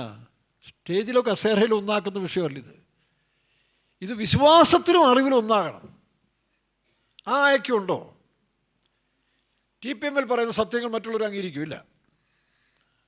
അവരിതിനെ കൾട്ടുപദേശം പറഞ്ഞ് പറയാറുണ്ട്. അതുകൊണ്ടാണ് ഉപദേശത്തിനൊരു വേർപാട് മനുഷ്യർക്ക് ആവശ്യം. അങ്ങനെ വേർപെട്ട് പഠിപ്പിച്ചതുകൊണ്ടാണ് മറ്റ് പെന്തിക്കോസ്തുകാർ TPMക്കാർ ആരോട് സഹകരിക്കാത്തവർ എന്ന് മുദ്രകുത്തിയതിൻ്റെ കാരണം. അങ്ങനെ വന്ന് പിന്നെ ഇതിനോട് അവർക്ക് ചിലർക്ക് അസൂയയായി. ഇവിടുത്തെ പുള്ളികളും ചിലർക്ക് അഹങ്കാരവും കൂടി. ഈ അസൂയ അഹങ്കാരോട് കൂടിയപ്പോൾ ക്ലാഷ് ഉണ്ടാകാൻ തുടങ്ങി. അതിൻ്റെ വ്യത്യാസം. ഇത് രണ്ടും മാറണം. TPM ചിലർക്കുണ്ടായിരിക്കുന്ന അഹന്ത അസൂയം മാറണം, മറ്റുള്ളവരുടെ അറിവില്ലായ്മ മാറണം, അസൂയം മാറണം. അതിനുശേഷം ഈ 2 കൂട്ടരും എതിലൊന്നാകണം? സ്റ്റേജിലോ മീശ പഠിക്കുന്നതിലോ വെള്ളവസ്ത്രം ധരിക്കുന്നതിലോ അല്ല. അപ്പോൾ പെന്തിക്കോസ്തുകാരുടെ ഐക്യം എന്ന് പറയുന്നത് സ്റ്റേജിലല്ല, കൺവെൻഷൻ വരുമ്പോൾ ഒന്നാകുകയല്ല, അല്ലെങ്കിൽ മറ്റു ചില കാര്യങ്ങൾക്കല്ല, സോഷ്യാലിറ്റി പ്രവർത്തികൾക്കല്ല. അത് നാം എല്ലാവരും വീണ്ടും വായിച്ചേ. അത് നാം എല്ലാവരും വിശ്വാസത്തിലും ദൈവപുത്രനെ കുറിച്ചുള്ള പരിജ്ഞാനത്തിലുമുള്ള വിശ്വാസത്തിലും ദൈവപുത്രനെ കുറിച്ചുള്ള പരിജ്ഞാനത്തിലും. ആ വിശ്വാസവും പരിജ്ഞാനവും CPMക്കാർ പോലും വരുന്നില്ലല്ലോ. എല്ലാവരും കുറച്ച് പേരല്ലേ വരുന്നുള്ളൂ. കാരണം ആഗ്രഹിക്കുന്നില്ല. പിള്ളേർ പഠിക്കുന്ന പോലെയാണ്. 5-ാം ക്ലാസ്സിൽ പഠിത്തം നിർത്തും, 8-ാം ക്ലാസ് നിർത്തും, 10-ാം ക്ലാസ് നിർത്തും. അപ്പോൾ പിന്നെ ഇതിൻ്റെ കൂട്ടായ്മയുടെ ഒരു സന്തോഷത്തിലൊക്കെ പോകുന്നുള്ളൂ പലരും. TPM തന്നെ ഞാൻ കാണുന്നത് ഈ കൂട്ടായ്മയുടെ സന്തോഷത്തിൽ അപ്പച്ച പ്രാർത്ഥിച്ചോണം. ഇത് കത്തോലിക്കർ പറയുന്നതല്ലേ, കന്യാമറിയമേ അങ്ങോട്ട് പ്രാർത്ഥിക്കണം. ഔസേപ്പിതാവും മാതാവെന്ന് പറയുന്നതിന് അപ്പച്ചനും അമ്മച്ചയാക്കുന്നുള്ളേ ഉള്ളൂ. പക്ഷേ അത് വിജയിക്കത്തില്ല കേട്ടോ. അത് അവസാനം വരെ നിർത്തത്തില്ല. സെൽഫ് സ്റ്റാൻഡിങ് നിൽക്കണം. അതാണ് ഈ 3 സ്റ്റേജിൻ്റെ ഉപദേശം. അവിടെ വരുമ്പോൾ ഞങ്ങൾക്കാർക്ക് റോളില്ല. എല്ലാവരും യഹോവയാൽ ഉപദേശിക്കപ്പെട്ടവരായിരിക്കും. അപ്പോൾ അത് പഠിപ്പിക്കാൻ തുടങ്ങിയപ്പം ഇവിടുന്ന് തന്നെ ചിലർ എന്നോട് ചോദ്യം ചെയ്യാൻ തുടങ്ങി. പക്ഷേ ചീഫ് പാസ്റ്റേഴ്സ് അനുകൂലമായതുകൊണ്ട് അതെല്ലാം മാറി. അപ്പോൾ അതുകൊണ്ട് എന്നും ഒരു ആശ്രയ ജീവികളല്ല. ആശ്രയം ആരിൽ വയ്ക്കണം? പണ്ട് സമുദായക്കാർ തന്നെ പഠിക്കുന്ന ഒരു പാട്ടില്ലേ, ആശ്രയമേശുവിലെന്നദീന ഭാഗ്യവാൻ ഞാൻ, ഭാഗ്യവാൻ ഞാൻ, ആശ്വാസമെന്നിൽ താൻ തന്നദീന ഭാഗ്യവാൻ താൻ. ഒരു കാലത്ത് ആശ്രയമുണ്ട്. എപ്പോഴാ? ഒരു കൊച്ചു വളർന്നു വരുമ്പോൾ അതിനെ നടത്താനും സ്കൂളിൽ വിടാനും അതിനുവേണ്ടി ഗൈഡ് ചെയ്യാനും ടീച്ചർമാരൊക്കെ ആവശ്യമാണ്. പക്ഷേ ടീച്ചർമാർക്ക് വലിയവരൊന്നുമില്ലേ. 5ാം ക്ലാസ്സിൽ പഠിപ്പിച്ച ടീച്ചറിനേക്കാളും IAS മാറുന്നില്ലേ? അപ്പോൾ അതാണ് വിഷയം. വളർച്ചയിലേക്ക് പോകണം. അല്ല എല്ലാ കാലത്തും ഭാഷന്മാരെ ആശ്രയിച്ച് ഇവരുടെ പ്രാർത്ഥനയെ ആശ്രയിച്ച് പോകുന്നതല്ല. അതിൻ്റെ കാലഘട്ടം കഴിയുമ്പോൾ, അല്ലെങ്കിൽ ഒരു ഘട്ടം 2 ഉപദേശത്തിൻ്റെ വളർച്ചയ്ക്ക് ഒരു പൂർണ്ണതയുണ്ട്. പൗലോസ് പറഞ്ഞ ഏത് മനുഷ്യൻ ക്രിസ്തുയേശു തികഞ്ഞവനായി ഞങ്ങൾ അവനെ അറിയിക്കുന്നു. കൊലോസ്യർ 1:28. അതൊരു ഘട്ടം. പക്ഷേ 3ാം ഘട്ടത്തിലേക്ക് വരുമ്പോൾ ആ പൗലോസ് പറയുക, നിങ്ങളുടെ ഹൃദയദൃഷ്ടി ആരോടാ? എഫെസോസ് സഭ. സഭയിൽ ഏറ്റവും ഗ്രേഡ് കൂടിയ സഭയാണ് എഫെസോസ് സഭ. ആ സഭയോട് പൗലോസ് അപ്പോസ്തലൻ പറയുന്നത്, നിങ്ങളുടെ കണ്ണൊന്ന് പ്രകാശിക്കാൻ പ്രാർത്ഥിക്കാം. നിങ്ങൾ ഈ പാരമ്പര്യം പഴക്കവും പറഞ്ഞ് ഇങ്ങനെ ഡാംഡു അടിച്ച് ജീവിച്ചാൽ ഇന്ന് നിങ്ങൾ പരാതി പറയുന്നില്ല, നിങ്ങളുടെ സന്തതികൾ ശരിയാകുന്നില്ലെന്ന് പറയുന്നില്ലേ? അതിന് നിങ്ങളല്ലേ കുറ്റക്കാർ? നിങ്ങൾക്ക് അവരോട് പറയേണ്ടത് പറഞ്ഞു കൊടുക്കുന്നില്ല. നിങ്ങളുടെ നല്ല സമയങ്ങളും നിങ്ങൾ പറയേണ്ടത് പിള്ളേരോട് പറഞ്ഞു കൊടുക്കുന്നില്ല. കഴിഞ്ഞ ദിവസം ഒരാളെന്നോട് പറഞ്ഞു, അച്ചായ ഇവിടുത്തെ ചെറുപ്പക്കാരെയൊക്കെ ശാസിക്കണം. അവർ ചില സമയത്ത് ഇന്ന് പുറകിൽ നിന്ന് ചിരിക്കുന്നു, ചിലപ്പോൾ മൊബൈൽ നോക്കുന്നു. ഞാൻ പറഞ്ഞു, ശാസിക്കേണ്ടത് നിങ്ങളെയാ. നിങ്ങളിതിനെ പുറകോട്ട് നോക്കിയാൽ ഇവിടെ അവർ വന്നിരിക്കുന്നല്ലോ. ഇന്നത്തെ കാലത്ത് ഈ ചെറുപ്പക്കാർ വരുന്നേ ഇല്ല. കുമളിയിലെ ചെറുപ്പക്കാരെന്നല്ലേ പ്രാർത്ഥനയ്ക്ക് വരുന്നില്ല. അത് ചിലർ ഒരു പക്ഷേ തിരിച്ചു കാണും. അവർ കരയാൻ പോകുന്നില്ല, അടിയുണ്ടാക്കാൻ പോകുന്നില്ല, ഏഷണി പറയാൻ പോകുന്നില്ല. നിങ്ങളുടെ പണി എന്താ? നിങ്ങൾ ചിലർ ഗുരുതരമായ കാര്യങ്ങൾ ചെയ്യുകയും ഇനി അവർ തിരിച്ചൊരു ചോദ്യം ചോദിച്ചാലോ, ഇവിടെ തൻ്റെ മകൻ എവിടെയെന്ന് ചോദിച്ചാലോ, താൻ വളർത്തിയ തൻ്റെ മകൻ എവിടെയെന്ന് ചോദിച്ചാൽ തീർന്നില്ല. അതുകൊണ്ട് ഈ ആവശ്യമില്ലാത്ത പഠിക്കുന്ന മുതിർന്നവർ പോകും. അവരവിടെ ഇരുന്നോട്ടെ, മര്യാദയ്ക്ക് ഇരുന്നോട്ടെ. ഇടയ്ക്ക് മൊബൈൽ നോക്കിയാൽ ഞാൻ നോക്കിക്കോളാം കേട്ടോ. നിങ്ങൾ ഇടയ്ക്കിടയ്ക്ക് നോക്കേണ്ടവരെ. അവർ ചിരിച്ചാൽ ചിരിക്കട്ടെ, അയാൾക്ക് അറിയുന്നില്ലല്ലോ. അവർക്ക് സന്തോഷം കൂടുമ്പോൾ ചിരിക്കും. അത് സ്വാഭാവികമല്ലേ. ആർക്കെങ്കിലും ചിലപ്പോൾ ഒരു പക്ഷേ ചിലപ്പോൾ എൻ്റെ പ്രസംഗത്തിൻ്റെ ശൈലി തന്നെ ആകുമ്പോൾ ചിലപ്പോൾ ചിരിച്ചെന്ന് വരും. ചിലപ്പോൾ ആരുടെയെങ്കിലും അന്യഭാഷ കേൾക്കുമ്പോൾ അതൊക്കെ അവർക്കില്ലാത്തപ്പോൾ ചിരിക്കും. അതിനവരെ നിങ്ങൾ തടസ്സണ്ട കേട്ടോ. ശിശുക്കളെ എൻ്റെ അടുക്കൽ അവരിങ്ങോട്ട് പറഞ്ഞുവിടെ, നിങ്ങൾക്ക് വേണ്ടാത്തവരൊക്കെ ഇങ്ങോട്ട് പറഞ്ഞുവിടെ, ഞാൻ കൈകാര്യം ചെയ്യും. അതുകൊണ്ട് ഒരൊറ്റ മുതിർന്നവരും ഇവിടുത്തെ ചെറുപ്പക്കാരെ പറ്റി ചിന്തിക്കുക വേണ്ട. അത് ഞാനേറ്റു. അവരെന്തുകൊണ്ടാണ് വരുന്നത്? കണക്ഷൻ നഷ്ടപ്പെട്ടിട്ടില്ല. ആ കണക്ഷൻ കൂടെ നിങ്ങൾ ഇല്ലാതാക്കളായിരുന്നു. ഞാൻ പറഞ്ഞേക്കാം. 3-4 പേരോട് കംപ്ലൈൻറ്റ് പറഞ്ഞു. നിങ്ങളൊക്കെ വലിയ പുണ്യാളന്മാരായിട്ടല്ലേ ഇവിടം വരെ എത്തിയതല്ലയോ? ഇന്നും നരച്ച് മൂത്തിട്ടും പഴയ സ്വഭാവം പോകാത്ത പുള്ളികളുണ്ട്. എന്നെക്കൊണ്ട് അധികം പറയിപ്പിക്കരുത് ഞാൻ പറഞ്ഞു കേട്ടോ. അതുകൊണ്ട് അവരെവിടെ അവർ വരുന്നല്ലോ, ബാക്കിയൊക്കെ ദൈവം ശരിയാക്കിക്കോളും. അതുകൊണ്ട് ചെറുപ്പക്കാരെയും പിള്ളേരെ പറ്റി നിങ്ങൾ ഭാരപ്പെടണ്ട. നിങ്ങൾ അവർക്ക് വേണ്ടി പറഞ്ഞ് പ്രാർത്ഥിച്ചാൽ മാത്രം മതി. അതല്ലേ ശരി? ആണോ? അത്രയും മതി. ബാക്കി ഞാനേറ്റു. അവരിന്നല്ല നാളെ ശരിയാകും. പക്ഷേ നിങ്ങളെക്കാൾ മുമ്പ് അവർ ശരിയാകുന്ന പലരും ഇവിടെ ഉണ്ട്. നിങ്ങൾ ശരിയായില്ലല്ലോ ആര് ശരിയാകും? നിങ്ങളുടെ മക്കൾ ശരിയാകുമെന്ന് എനിക്ക് ഉറപ്പുണ്ട്. ഇന്ന് അവർക്കിത് ഗ്രഹിക്കാൻ കഴിയുന്നതുകൊണ്ട് ചിലപ്പോൾ പറ്റത്തില്ല. നാളെ ഒരു സമയം വരും. The time will come. ഈ സത്യം അവരുടെ ഹൃദയത്തിൽ നിന്ന് പൊങ്ങി വരും. പരിശുദ്ധാത്മാവ് അവർ പ്രവർത്തിക്കും. അനേകരിതിൽ മുന്നോട്ട് വരും. പക്ഷേ നിങ്ങൾ ഈ കസേരയിലിരുന്നും ഇവിടെ ഇരുന്നുകൊണ്ട് കൈയടിച്ചാലും നിങ്ങളുടെ അസൂയ മാറുന്നില്ല. ചിലരുടെ തൊഴുത്തുകുത്ത് മാറുന്നില്ല. നിങ്ങളുടെ ജാതി സ്പിരിറ്റ് മാറുന്നില്ല. നിങ്ങളുടെ ഭാഷാ സ്പിരിറ്റ് മാറുന്നില്ല. അതിനേക്കാൾ എത്രയോ വിലപ്പെട്ടവരാണ് നിങ്ങളുടെ സന്തതികൾ. അവർക്കിതൊന്നുമില്ലല്ലോ. അവർക്കിതൊന്നുമില്ല. അതിന് ആ വിഷയം പോട്ടെ. അപ്പോൾ ഈ വിഷയം ഈ ഏലപ്പാറ വെച്ച് പരിശുദ്ധാത്മാവോട് പറഞ്ഞ് എടുത്ത് പഠിക്കാൻ പറഞ്ഞു. ഞാനതെല്ലാം നോട്ടായിട്ട് എഴുതി. അങ്ങനെയാണ് ഈ 3 ആലയങ്ങളെക്കുറിച്ചും ഈ പറഞ്ഞ സക്കറിയ 4-ാം അധ്യായമൊക്കെ പഠിക്കാനും പ്രചരിപ്പിക്കാനും തുടങ്ങി. അത് വിശുദ്ധന്മാരതിന് അനുവാദം തന്നു. ഇന്നുവരെയും പോകുന്നു. അത് പഠിച്ചു കഴിഞ്ഞാൽ പെന്തക്കോസ്തുകാർ പ്രശ്നം തീരും. ഈ ഡിനോമിനേഷൻ സ്പിരിറ്റ് എല്ലാം മാറും. 3 സ്റ്റേജിൽ വളരുകയാണ്. ഒന്ന് സമാഗമന കൂടാരം, അത് മരുഭൂമിയിലെ യാത്ര, അത് രക്ഷിപ്പിൻ്റെ മാനസാന്തര സ്നാനം അഭിഷേകത്തിൻ്റെ കാലഘട്ടം. 2ാമത്തെ ഘട്ടം ശലോമോൻ്റെ ആലയം.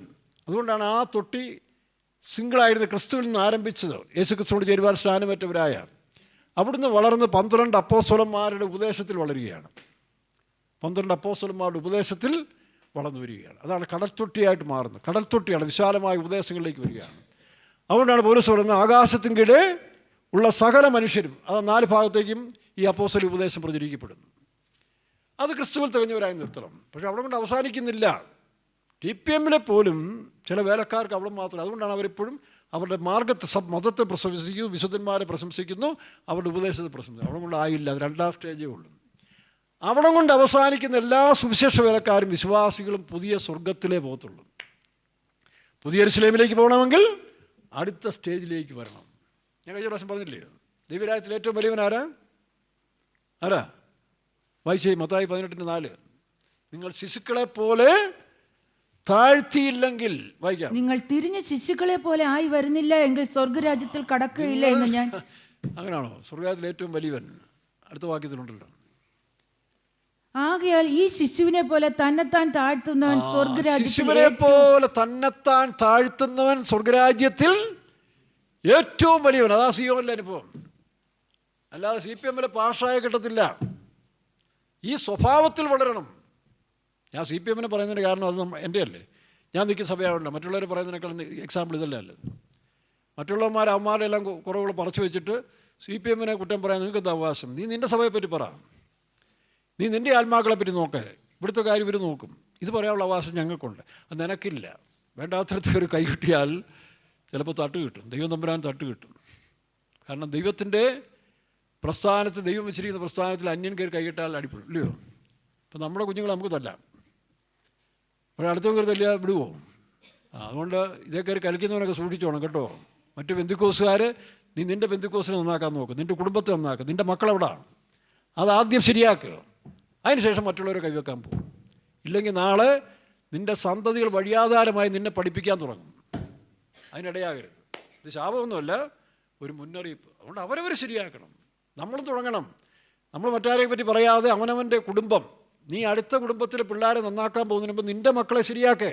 അപ്പോൾ തീർന്നില്ലേ, പ്രശ്നം തീരും അല്ലേ? ശമൂലിന് എത്ര മക്കളുണ്ട്? ആ ഒറ്റ മകൻ്റെ കാര്യം നോക്കി അവനെ സ്വർഗത്തിൽ കൊണ്ടുപോകാൻ നോക്കേ. അതുപോലെ ലിങ്കൻ രണ്ടുണ്ടോ? ഇല്ല, ഒന്നേ ഉള്ളൂ. അതുപോലെ വലിയ ഭാഗ്യമാണ്. ബാക്കിയുള്ളതിനെ കണക്ക് ചോദിക്കും നമ്പരാൻ കേട്ടോ. 4ഉം 5ഉം. ഇന്നലെ ഒരു കോൺട്രാക്ടർ വന്നു എന്നോട്, ഞാൻ എത്ര മക്കൾ? 5 മക്കളാണെന്ന് പറഞ്ഞു, ആൻ്റണി. ഇതുപോലെ 4ഉം 5ഉം തരേണ്ടത് നിങ്ങൾ ബ്ലോക്ക് ചെയ്ത് വെച്ചാൽ അവസാനം അവിടെ സ്ക്രീനിൽ കാണിക്കും. ലിങ്കോ, രണ്ടാമത്തേനെ നീ ബ്ലോക്ക് ചെയ്ത് കിട്ടേണ്ടത് അത് ചിലപ്പം ലോകത്ത് വലിയ ആളായി പറയേണ്ടതായിരിക്കും, അല്ലെങ്കിൽ ആത്മീയ കോളത്തിൽ, അല്ലെങ്കിൽ വലിയൊരു പാസ്റ്ററായി എന്ത് ചെയ്ത് ചോദിക്കും. അപ്പോൾ അവിടെ നിന്നുകൊണ്ട് മുഖം ചൊലിച്ചിട്ട് കാര്യമില്ല. അതുകൊണ്ട് മര്യാദയ്ക്ക് ദൈവത്തെ ക്ഷമ ചോദിച്ച്, പ്രായമൊന്നും നോക്കണ്ട. അബ്രഹാമിന് 99 വയസ്സിൽ തന്ന പോലെ ഇനിയും തരാൻ വിശ്വസ്തരാണ്. അതുകൊണ്ട് തന്നതിനെ വീണ്ടും എന്ത് ചെയ്തോണം? ചോദിച്ച് വാങ്ങിച്ച് മര്യാദയ്ക്കൊക്കെ ജീവിച്ചോണം കേട്ടോ. അമ്മമാരുണ്ട് തല കുടിക്കുന്നു. എല്ലാത്തിനും സമാധാനം പറയേണ്ടി വരും. ദൈവം തന്ന കുഞ്ഞുങ്ങളെ സമയത്തിന് നിർത്തി അഭ്യാസം കാണിച്ച് വയ്ക്കുന്ന ബന്ധുക്കോ സഹോദരിമാരെ, അമ്മമാരെ നിങ്ങളെ സ്ക്രീനിൽ കാണിക്കും. നിങ്ങൾക്ക് ദൈവം തന്ന കുഞ്ഞുങ്ങളെ എന്തു ചെയ്യും? സങ്കീർത്തനക്കാരൻ പറയുന്നത് അത് രഹസ്യസ്ഥാനത്ത് വെച്ച് നിങ്ങളതിനെ തകർത്ത് കളഞ്ഞെന്നാണ്.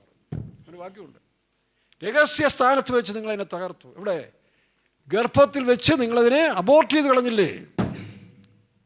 ഞാൻ കൂടുതൽ പറഞ്ഞില്ല, കൂടുതൽ പറഞ്ഞാൽ നിങ്ങൾ ആകെ പ്രയാസപ്പെടും. അതുകൊണ്ട് അന്ന് സ്ക്രീനിൽ കണ്ടു, ഇത്രയും അറിഞ്ഞിരുന്നാൽ മതി. ഞാൻ മാവേലിക്കര ഇരിക്കുന്ന സമയത്ത്, മാവേലിക്കര അല്ല, വേറെ സ്ഥലത്ത്, അത് വേറെ സ്ഥലമാണ്. അല്ല പിന്നെ നിങ്ങൾ തപ്പിപ്പോകാൻ തുടങ്ങി, ഇതാരാന്നല്ലേ?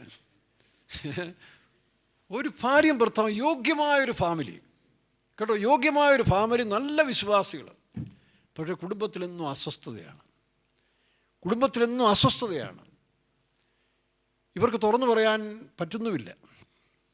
ഏതായാലും ഞാൻ ഇവിടെ ചെന്നതോ എന്നെ അവർക്ക് വിശ്വാസമായി. വീട്ടിൽ വിളിച്ചൊരു ദിവസം പ്രാർത്ഥിച്ചും ഭാര്യയും ഭർത്താവും പറഞ്ഞാൽ ഞങ്ങൾ ചെയ്തു കൊലപാതകം ഞങ്ങൾ ചെയ്തു.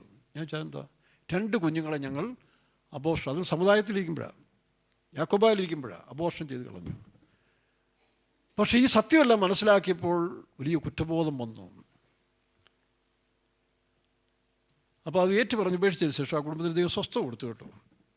തന്നെയല്ല, ഒരു പണിഷ്മെൻറ്റ് കൂടെ നടന്നു.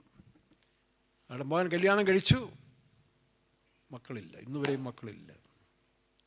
അപ്പോൾ ഓർമ്മയ്ക്ക് അതും ചിലത് ചെയ്യും. പക്ഷേ ആ കുടുംബം പിന്നെ മര്യാദയ്ക്ക് സമാധാനമായിട്ട് സന്തോഷമായിട്ട് വിശ്വാസം മരിച്ചു. വേറൊരു സ്ഥലത്ത് ചെന്നപ്പോൾ അവർ സമുദായത്തിലിരിക്കുമ്പോഴല്ല, അല്ലാതെ പെന്തിക്കോസ്ത് ഒന്നുമല്ല. അവരുടെ ഭർത്താവിൻ്റെ ഒരു സ്നേഹിതൻ, ഒരു ഉദ്യോഗസ്ഥൻ അവരുടെ വീട്ടിൽ പെയിൻ ഗസ്റ്റായിട്ട് താമസിക്കുക. പക്ഷേ സ്നേഹവും ചങ്ങാത്തവും കൂടി 8 മക്കളുണ്ട്, ഒരു കുഴപ്പമില്ല. പക്ഷേ അവർ പെന്തിക്കോസ്ത് വന്നു. പെന്തിക്കോസ്ത് 30 വർഷം കഴിഞ്ഞു. 30 വർഷം കഴിഞ്ഞിട്ട് ഇവർക്ക് ഈ പറഞ്ഞ പോലെ ചില രോഗങ്ങൾ അങ്ങോട്ട് മാറുന്നില്ല, നടക്കാൻ വയ്യ, അസ്വസ്ഥതകളിങ്ങനെ. ഭർത്താവ് മരിച്ചുപോയി, കുറേ കഴിഞ്ഞ് ഭർത്താവ് മരിച്ചു, ചെറുപ്പത്തിന് മരിച്ചു. ഇവർ മനപ്രയാസമായി പെന്തിക്കോസ്ത് വന്നു. ഇവരുടെ അകത്തിരിക്കുന്ന ഈ പാപത്തെക്കുറിച്ച് അല്ലെങ്കിൽ തെറ്റിനെക്കുറിച്ച് ഇവർക്ക് ആരോടും പറയണമെന്നുണ്ട്. പക്ഷേ ആരെയും അവർക്ക് മനസ്സുകൊണ്ട് വിശ്വാസം വരുന്നില്ല. 10-15 വർഷമായിട്ട് നമ്മുടെ സഭയിൽ തന്നെ വന്നുകൊണ്ടിരിക്കും, 30 വർഷമായിട്ട്. അപ്പോൾ ഞാനിവിടെ ട്രാൻസ്ഫറായി ചെന്നപ്പോൾ ദൈവം പറഞ്ഞെന്ന് പറഞ്ഞു, നീ പോയി എൻ്റെ ദാസനോട് നിൻ്റെ കാര്യങ്ങൾ പറയാൻ പറഞ്ഞു. അപ്പോൾ പ്രായമുണ്ട്, 10-65 വയസ്സുണ്ട്. അപ്പോൾ ഈ സമയത്ത് അവർ വടിയും കുത്തിയാണ് നടക്കുന്ന പല അസ്വസ്ഥകൾ. അപ്പോൾ എന്താ സംഭവിച്ചു? ഇവർ വന്നെല്ലാം പറഞ്ഞപ്പോൾ 6 മക്കളിൽ 2 മക്കൾ ഈ നായർ കൂട്ടുകാരൻ്റെ പിള്ളേരാണ്. അത് എന്നോട് പറഞ്ഞു, ഇന്ന പിള്ളേരാന്ന് പറഞ്ഞു. ഞാൻ പേരും പറഞ്ഞു. എന്തോ ചെയ്യാനും പിള്ളേർ കുറ്റമാണ്. പിള്ളേർ കുറ്റമൊന്നുമല്ല. അപ്പോൾ ക്രിസ്തീയ കുടുംബത്തിൽ അവർ ഭാര്യ-ഭർത്തൃ ബന്ധത്തിൽ സ്നേഹം കൂടിയതാണ്. ഭർത്താവ് എന്ത് ചെയ്തു? ചിലപ്പം ഉണ്ടായിരുന്നു വേണം. അങ്ങനെ 6-ൽ 2 വേറൊരാടെയാണ്. പക്ഷേ പരിശുദ്ധാത്മാവോട് കേട്ടപ്പോൾ കുറ്റബോധം കൊണ്ട് അവർ അസ്വസ്ഥയായി ക്ഷീണിതയായി. ഇത് ഏറ്റു പറഞ്ഞതിന് ശേഷം 3 ദിവസത്തെ ശുദ്ധീകരണ മീറ്റിങ്ങിൽ ഒരു കാത്തിരിപ്പ് യോഗത്തിൽ ഈ വടിയും കുത്തിപ്പിടിച്ചുകൊണ്ട് അമ്മ അഭിഷേകം നിറഞ്ഞ് വടിയെല്ലാം എടുത്തു കളഞ്ഞു. നല്ല ഉഷാറായി. പിന്നീട് ആ പിള്ളേർ അതിൻ്റെ പറഞ്ഞ അവർ വിശ്വാസം വരികയും ഞാൻ പോയി സന്ദർശിച്ചു. ഇതൊന്നും പറയാൻ പോയില്ല, ഒരുത്തരും പറഞ്ഞിട്ടില്ല. സന്ദർശിച്ചു, ആ ഒരു വിശ്വാസി വന്നു. ഈ അമ്മ സന്തോഷത്തോടെ മരിച്ചു. ഇതുപോലെ ചില രഹസ്യ പാപങ്ങളുണ്ടെങ്കിൽ അതെല്ലാം കണ്ടുപിടിച്ച് ഏറ്റു പറഞ്ഞില്ലെങ്കിൽ നിങ്ങൾ ഒരു കാലത്തും വിടുതൽ കിട്ടത്തില്ല. മനസ്സിലാവുന്നു? ഒരു സുവിശേഷ വേലക്കാരി ഒരു പ്രായമുള്ള അമ്മച്ചി ഒരിക്കലൊരു കാര്യം പറഞ്ഞു. അവരുടെ ജീവിതത്തിൽ ഈ പറഞ്ഞ പോലെ ദൈവത്തെ ധിക്കരിച്ച് ഒരു പാപം ചെയ്തു. അവർക്കൊരു കൊച്ചു ജനിച്ചു. പക്ഷേ അന്നത്തെ സാഹചര്യം തന്നെ അബോർഷൻ ചെയ്തു കളഞ്ഞു. സുവിശേഷ വേലയ്ക്കൊക്കെ വന്നു. പക്ഷെ ഇന്നും താരിങ്ങനെ കണ്ണടയ്ക്കുമ്പോൾ ഒരു കുട്ടി, കറുത്ത ഒരു ആൺകുട്ടി ഇങ്ങനെ നിൽക്കുക. ഇത് കാണുമ്പോൾ ഒരു അസ്വസ്ഥരായി വല്ലാതെ വയലൻ്റ് ആകുകയാണ്. അപ്പോൾ ഒരിക്കൽ എന്നെ കണ്ട് പ്രാർത്ഥിക്കാൻ വന്നു. ഞാൻ മുട്ടുകൂതി, ഞാൻ പറഞ്ഞു എഴുന്നേക്കാൻ പറഞ്ഞു. എന്നൊക്കെ പ്രായമുള്ളതല്ലോ, എഴുന്നേക്കാൻ പറഞ്ഞു. ഇല്ല, എനിക്കിത് ഷെയർ ചെയ്തേ ഒക്കത്തുള്ളൂ. ഇതാണ് എൻ്റെ ജീവിതത്തിൽ വന്ന തെറ്റ്. അപ്പോൾ അത് വിട്ടുപോയില്ല പിശാച്. പിന്നെ അവരെ ഇങ്ങനെ ഇത് വെച്ചുകൊണ്ട് പിന്നീട് അവരെന്ത് ചെയ്തു? അധികം താമസിക്കാതെ സ്വസ്ഥമായിട്ട് മരിച്ചു. ഇതുപോലെ എനിക്കും നിങ്ങൾക്കും രഹസ്യ പാപങ്ങളുണ്ടെങ്കിൽ ഏറ്റുപറഞ്ഞ് ഉപേക്ഷിച്ചേക്കണം. ചിലർ ചെയ്തു പോയ പാപങ്ങളെല്ലാം കുറിച്ച് വെച്ചിട്ടുണ്ട്. പിശാച് അവരെ വീണ്ടും വീണ്ടും ഉപദ്രവിക്കാൻ ഇങ്ങനെ കുറിച്ച് വെച്ചിരിക്കാൻ, ഇന്നടുത്ത് അങ്ങനെ ചെയ്ത് ഇങ്ങനെ ചെയ്ത് ഇങ്ങനെ ചെയ്ത് പറഞ്ഞു. അപ്പോൾ അതുകൊണ്ട് അതിൽ ക്ഷമിക്കേണ്ടവനോട് ക്ഷമിച്ചു വിടണം, ഏറ്റുപറയേണ്ടത് ഏറ്റുപറഞ്ഞ് ഉപേക്ഷിക്കണം. ഇല്ലെങ്കിൽ ആ പാപം നിങ്ങളെ പിന്തുടരും. ദാവീദ് പറയുന്നു, എന്താ പറയുന്നത്? എൻ്റെ പാപം ഇപ്പോഴും എൻ്റെ കൺമുമ്പിൽ. അതുകൊണ്ട് കുടുംബജീവിതം ചെയ്യുന്ന ഭാര്യാഭർത്താക്കന്മാരും എല്ലാവരും ഞങ്ങൾ ഉൾപ്പെടെ ശ്രദ്ധിച്ചോണം. പാപത്തിന് ശിക്ഷയുണ്ട്. കുടുംബജീവിതത്തിൻ്റെ വ്യവസ്ഥ ഭാര്യാഭർത്താക്കന്മാർ തെറ്റിച്ചാൽ അത് തീക്കളിയാണെന്നാണ്, ഇല്ലയോ? തീ കൊണ്ടുപോകുന്ന പോലെയാണ്. തീയിൽ മടിയിൽ കൊണ്ടുപോകുന്ന പോലെയാണ്. അന്യൻ്റെ ഭാര്യയെ ആഗ്രഹിക്കാൻ പാടില്ല. മനുഷ്യൻ ചിലപ്പോൾ വരും, പക്ഷെ ഉടനെ ദൈവം ഒരു സാഹചര്യം തരും. ശ്രദ്ധിച്ചോളം. ഭക്തരാണ് വിശ്വാസികളോ അല്ലെങ്കിൽ വേലക്കാരായിക്കോട്ടെ, ചിലപ്പോൾ ചില സാഹചര്യങ്ങളിൽ ചില അടുപ്പവും ബന്ധവും വരും. സ്നേഹം കൂടും. സ്നേഹം കൂടിക്കഴിയുമ്പോഴല്ലേ പല കാര്യങ്ങളിലേക്ക്. പക്ഷേ നീ ഒരു യഥാർത്ഥ വിശ്വാസി വേലക്കാരനാണെങ്കിൽ തമ്പുരാൻ തന്നെ ഇടതലതിട്ട് അത് കട്ട് ചെയ്ത് വരും. അതിനുവേണ്ടി പ്രാർത്ഥിച്ചോണം. ഇല്ലെങ്കിൽ ഇതെല്ലാം അവസാനം കിടന്ന് നമ്മളെ തന്നെ അകത്ത് കിടന്ന് വിഷം, സർപ്പവിഷം വരുന്ന അവസ്ഥ വരും. അതുകൊണ്ട് പാപത്തെ ഉപേക്ഷിക്കുക. ഇതിന് ശുദ്ധീകരണമൊന്നും വയ്ക്കേണ്ട ആവശ്യമൊന്നുമില്ല, വയ്ക്കാം. അതുകൊണ്ട് ഈ ദിവസങ്ങളിൽ ഇങ്ങനെയുള്ള പാപങ്ങളെ കണ്ടുപിടിക്കണം, ഏറ്റു പറയണം. പാസ്റ്റർ ടി യു പറയുന്നത് അന്യോന്യം പോയി ഏറ്റു പറയണം. ഏറ്റു പറയുന്നത് സൂക്ഷിച്ചു മതി കേട്ടോ. ചിലപ്പോൾ അങ്ങനെ ഏറ്റു പറഞ്ഞ ചില കുടുംബങ്ങൾ പ്രയാസമായിട്ടുണ്ട്. അതുകൊണ്ട് ദൈവത്തോട് ഏറ്റു പറയുക. പിന്നെ ഒന്നാമത്തെ ദൈവത്തോട് ഏറ്റു പറയുക. മനുഷ്യരോട് ഏറ്റു പറയുന്ന കാര്യം ആലോചിച്ച് ദൈവം പറഞ്ഞെങ്കിലേ പറയാവുള്ളൂ, അല്ല പിന്നെ അത് അടുത്ത പ്രശ്നമായി തീരും. ചില സുവിശേഷ വേലക്കാരോട് ചിലർ പാപങ്ങൾ ഏറ്റു പറഞ്ഞതിന് ശേഷം അവരത് വെച്ച് അവരെ പണിഷ്മെൻറ്റ് കൊണ്ടിട്ടുണ്ട്. നമ്മുടെ ഒരു പ്രധാന ഭാഷയുടെ വീഴ്ചയ്ക്ക് കാരണമായിരുന്നാണ് പറഞ്ഞത്. കൂട്ടുവേലക്കാരുടെ തെറ്റുകൾ എഴുതി വെച്ചുകൊണ്ട് അവരെ ഭീഷണിപ്പെടുത്തും. പണ്ട് താറാവ് എന്ന് പറഞ്ഞ പോലെ. ഏതാ, 2 ഭൃത്യന്മാർ ഒന്നിച്ചൊരു വീട്ടിൽ താമസിക്കുക. ഒരു കഠിനായ യജമാനൻ്റെ ശുശ്രൂഷകൻ. ഒരു ചെറിയ ഇളയ ഭൃത്യൻ ഒരു ദിവസം ഒരു കല്ലെടുത്തെറിഞ്ഞൊരു താറാവ് ചത്തുപോയി. കഠിനായ യജമാനല്ലേ. മൂത്ത പുള്ളി പറഞ്ഞു, ഇത് ഞാൻ യജമാനോട് പറഞ്ഞു കൊടുക്കും. അപ്പോൾ ഇയാൾ പേടിച്ചു പോയി. എന്താ ചെയ്യുന്ന അറിയത്തില്ല. അന്നത്തെ കാലമല്ല, അടിമത്തിനുള്ള കാലമല്ലേ, അടിമകളല്ലേ. ഇവൻ പേടിച്ചാകെ ഭയന്നു. ശരി ശരി, നീ പേടിക്കണ്ട, ഞാൻ പറയത്തില്ല, പക്ഷേ നാളെ മുതൽ ഞാൻ പറയുന്ന ജോലിയോട് ചെയ്യണം. അങ്ങനെ ഇവൻ്റെ ജോലിയോട് ചെയ്യിക്കാൻ തുടങ്ങി. അങ്ങനെ ഇവൻ്റെ ജോലിയോട് ചെയ്ത് ഈ ചെറുക്കനങ്ങ് ക്ഷീണിക്കാൻ തുടങ്ങി, മാനസികമായിട്ടും തകർന്നു. അപ്പോൾ യജമാൻ പോയിട്ട് തിരിച്ചു വരുമ്പോൾ ഈ ഇളയ ഭൃത്യൻ്റെ മുഖം വ്യത്യാസമായിരിക്കുന്നു, ക്ഷീണിതനായിരിക്കുന്നു. അയാൾ വിളിച്ചു ചോദിച്ചു, എന്താ നിൻ്റെ വിഷയം? എന്തുണ്ടെങ്കിലും പറ, ഞാൻ നിന്നെ സഹായിക്കാം. അപ്പോൾ ഈ പൊട്ടിക്കരയാൻ തുടങ്ങി. ഈ കാര്യം പറയാം, ഒരു താറാവാണ് വിഷയം. നീ എൻ്റെ ഭൃത്യനല്ലേ, നീ തന്നെ അന്നേ പറയേണ്ടതെന്ന് ചോദിച്ചു. മറ്റവനെ വിളിച്ചു, അവനെ അന്ന് തന്നെ പറഞ്ഞു വിട്ടു. ശിക്ഷയും കൊടുത്ത് പറഞ്ഞു വിട്ടു. ഇവനവിടുത്തെ അടുത്ത സീനിയറാകുകയും ചെയ്തു. അപ്പം ഇതുപോലെ മനുഷ്യർ നമ്മളെ മുതലെടുക്കരുത്, പുരോഹിതന്മാർ മുതലെടുക്കരുത്, പാസ്റ്റർമാർ മുതലെടുക്കരുത്, പ്രവാചകന്മാരെന്ന് പറയുന്നവർ മുതലെടുക്കരുത്. നിങ്ങൾ ദൈവത്തോട് പറയേണ്ടത് ദൈവത്തോട് മാത്രമേ പറയാവൂ, മനുഷ്യരോട് പറയരുത്. ചില മനുഷ്യർ അത് വെച്ചുകൊണ്ട് മുതലെടുക്കാൻ തുടങ്ങും. അങ്ങനെ ഇത് നമ്മൾ കാണുന്നില്ലേ, പ്രവാചകന്മാരെന്നും പാസ്റ്റർമാരെന്നൊക്കെ പറഞ്ഞ് നടക്കുന്ന പാർട്ടികൾ. ദൈവത്തോട് പറഞ്ഞാൽ ദൈവം ക്ഷമിക്കും. പിന്നെ നിങ്ങൾ ആരോടെങ്കിലും ദോഷം ചെയ്തിട്ടെങ്കിൽ, അത് യേശു പറഞ്ഞ്, നിങ്ങൾ മറ്റുള്ളവരോട് ദോഷം ചെയ്തെങ്കിൽ അത് അവരോട് പോയി പറഞ്ഞ് ക്ലിയർ ചെയ്യണം, അല്ലെങ്കിൽ ക്ഷമിക്കപ്പെടത്തില്ല. ഇത്രയുള്ള അതിൻ്റെ വകുപ്പ്. ശരി, അങ്ങനെ ഈ വിഷയങ്ങളെക്കുറിച്ച് നമ്മൾ ചിന്തിക്കുമ്പോൾ സക്കറിയാപ്രവചനത്തിൽ വെളിപ്പാട് പുസ്തകം 4-ാം അധ്യായത്തിൽ കാണുന്ന 7 ദീപങ്ങൾ അല്ലെങ്കിൽ 7 വിളക്ക്, അതിനെക്കുറിച്ചൊരു വാക്യം ഞാൻ തരാം. ഇത്രയും സമയം നമുക്ക് എക്സ്പ്ലെയിൻ ചെയ്യാൻ ഒക്കത്തില്ലല്ലോ. അതുകൊണ്ട് വാക്യങ്ങൾ പറയാം, നിങ്ങൾ റെഫർ ചെയ്തെടുത്തോ. ഈ നിലവിളക്കിനെ കുറിച്ച് ആദ്യം കാണുന്നത് സമാഗമനത്തിലെ നിലവിളക്ക് പുറപ്പാട് പുസ്തകം 25-ാം അധ്യായത്തിന് 31-37 വാക്യം. തങ്കം കൊണ്ടൊരു നിലവിളക്ക് ഉണ്ടാക്കണം, അതിന് 7 ദീപം ഉണ്ടാക്കണം, അതിൻ്റെ തിരി മുൻപോട്ടായിരിക്കണം. പിന്നീട് ശലോമോൻ്റെ ആലയത്തിലേക്ക് വരുമ്പോൾ 6-ാം അധ്യായം 7-ാം അധ്യായത്തിലാണ് രണ്ടാമത്തെ ആലയം. അപ്പോൾ ഇസ്രായേൽ ജനം മരുഭൂമിയിൽ നിന്ന് കഴിഞ്ഞിട്ട് തിരിച്ചു വരുമ്പോൾ രാജാക്കന്മാരുടെ കാലഘട്ടത്തിലാണ്. ഇത് അപ്പോസ്തോലിക സഭയോട് സദൃശമാണ്. ആദ്യമേ രക്ഷിക്കപ്പെടുന്നവരെ പരിശുദ്ധാത്മാവ് നടത്തും, പിന്നെ അപ്പോസ്തോലിക സത്യങ്ങളിലേക്ക് നമ്മളെ കൊണ്ടുവരുന്ന രണ്ടാമത്തെ ഘട്ടം. അതാണ് ഗലാത്യർ 4-ാം അധ്യായത്തിൽ നിന്ന് വായിച്ച്, നാം ശിശുവായിരുന്നപ്പോൾ, പിന്നീട് അടുത്തത് രക്ഷകന്മാരുടെയും ഗ്രഹവിചാരന്മാരുടെയും കയ്യിൽ കൊടുക്കുന്ന അവസ്ഥ. വായിച്ച് ഗലാത്യർ 4-ന്റെ 1-ാം വാക്യം മുതൽ വായിക്കുക.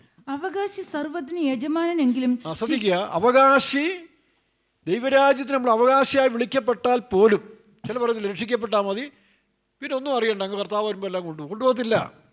അത് തെറ്റായ ഉപദേശമാണ് ചില പെന്തിക്കോസുകാർ പഠിപ്പിക്കുന്നത്. അങ്ങനെ കൊണ്ടുപോകാൻ നോക്കുക. മണവാട്ടി എന്ന് പറഞ്ഞാൽ എന്താ, ചില്ലറ കളിയാണോ? അപ്പം മണവാട്ടിയായി വളരണം, അതാണ് വിശ്വാസത്തിൽ പറയുന്നത്. ഒന്നാക്കണം. ആരുടെ മെഷർമെൻറ്റ്? ആരുടെ മെഷർമെൻറ്റാണ്?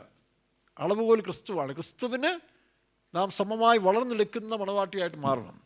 ഇത് എളുപ്പത്തിൽ മനുഷ്യനെ കളിപ്പിക്കാൻ വേണ്ടി മറ്റ് പെന്തിക്കോസിൽ പല പാസ്റ്റർമാരും തെറ്റായിട്ട് പ്രസംഗിക്കുകയാണ്. അങ്ങനല്ല. ഇപ്പം ഞാൻ തന്നെ അതിന് എത്തണമെങ്കിൽ ആ പോസ്റ്റിൽ എത്തണം, അല്ല കുറേ പ്രസംഗിച്ചുകൊണ്ട് ഞാൻ എത്തത്തില്ല. ആ സ്വഭാവത്തിലും അറിവിലും പരിജ്ഞാനത്തിലും വളരണം. വായിക്കാം. അവകാശി സർവ്വത്തിന് യജമാനെങ്കിലും ശിശുവായിരിക്കുന്നിടത്തോളം ദാസനേക്കാൾ ഒട്ടും വിശേഷതയുള്ളവനല്ല.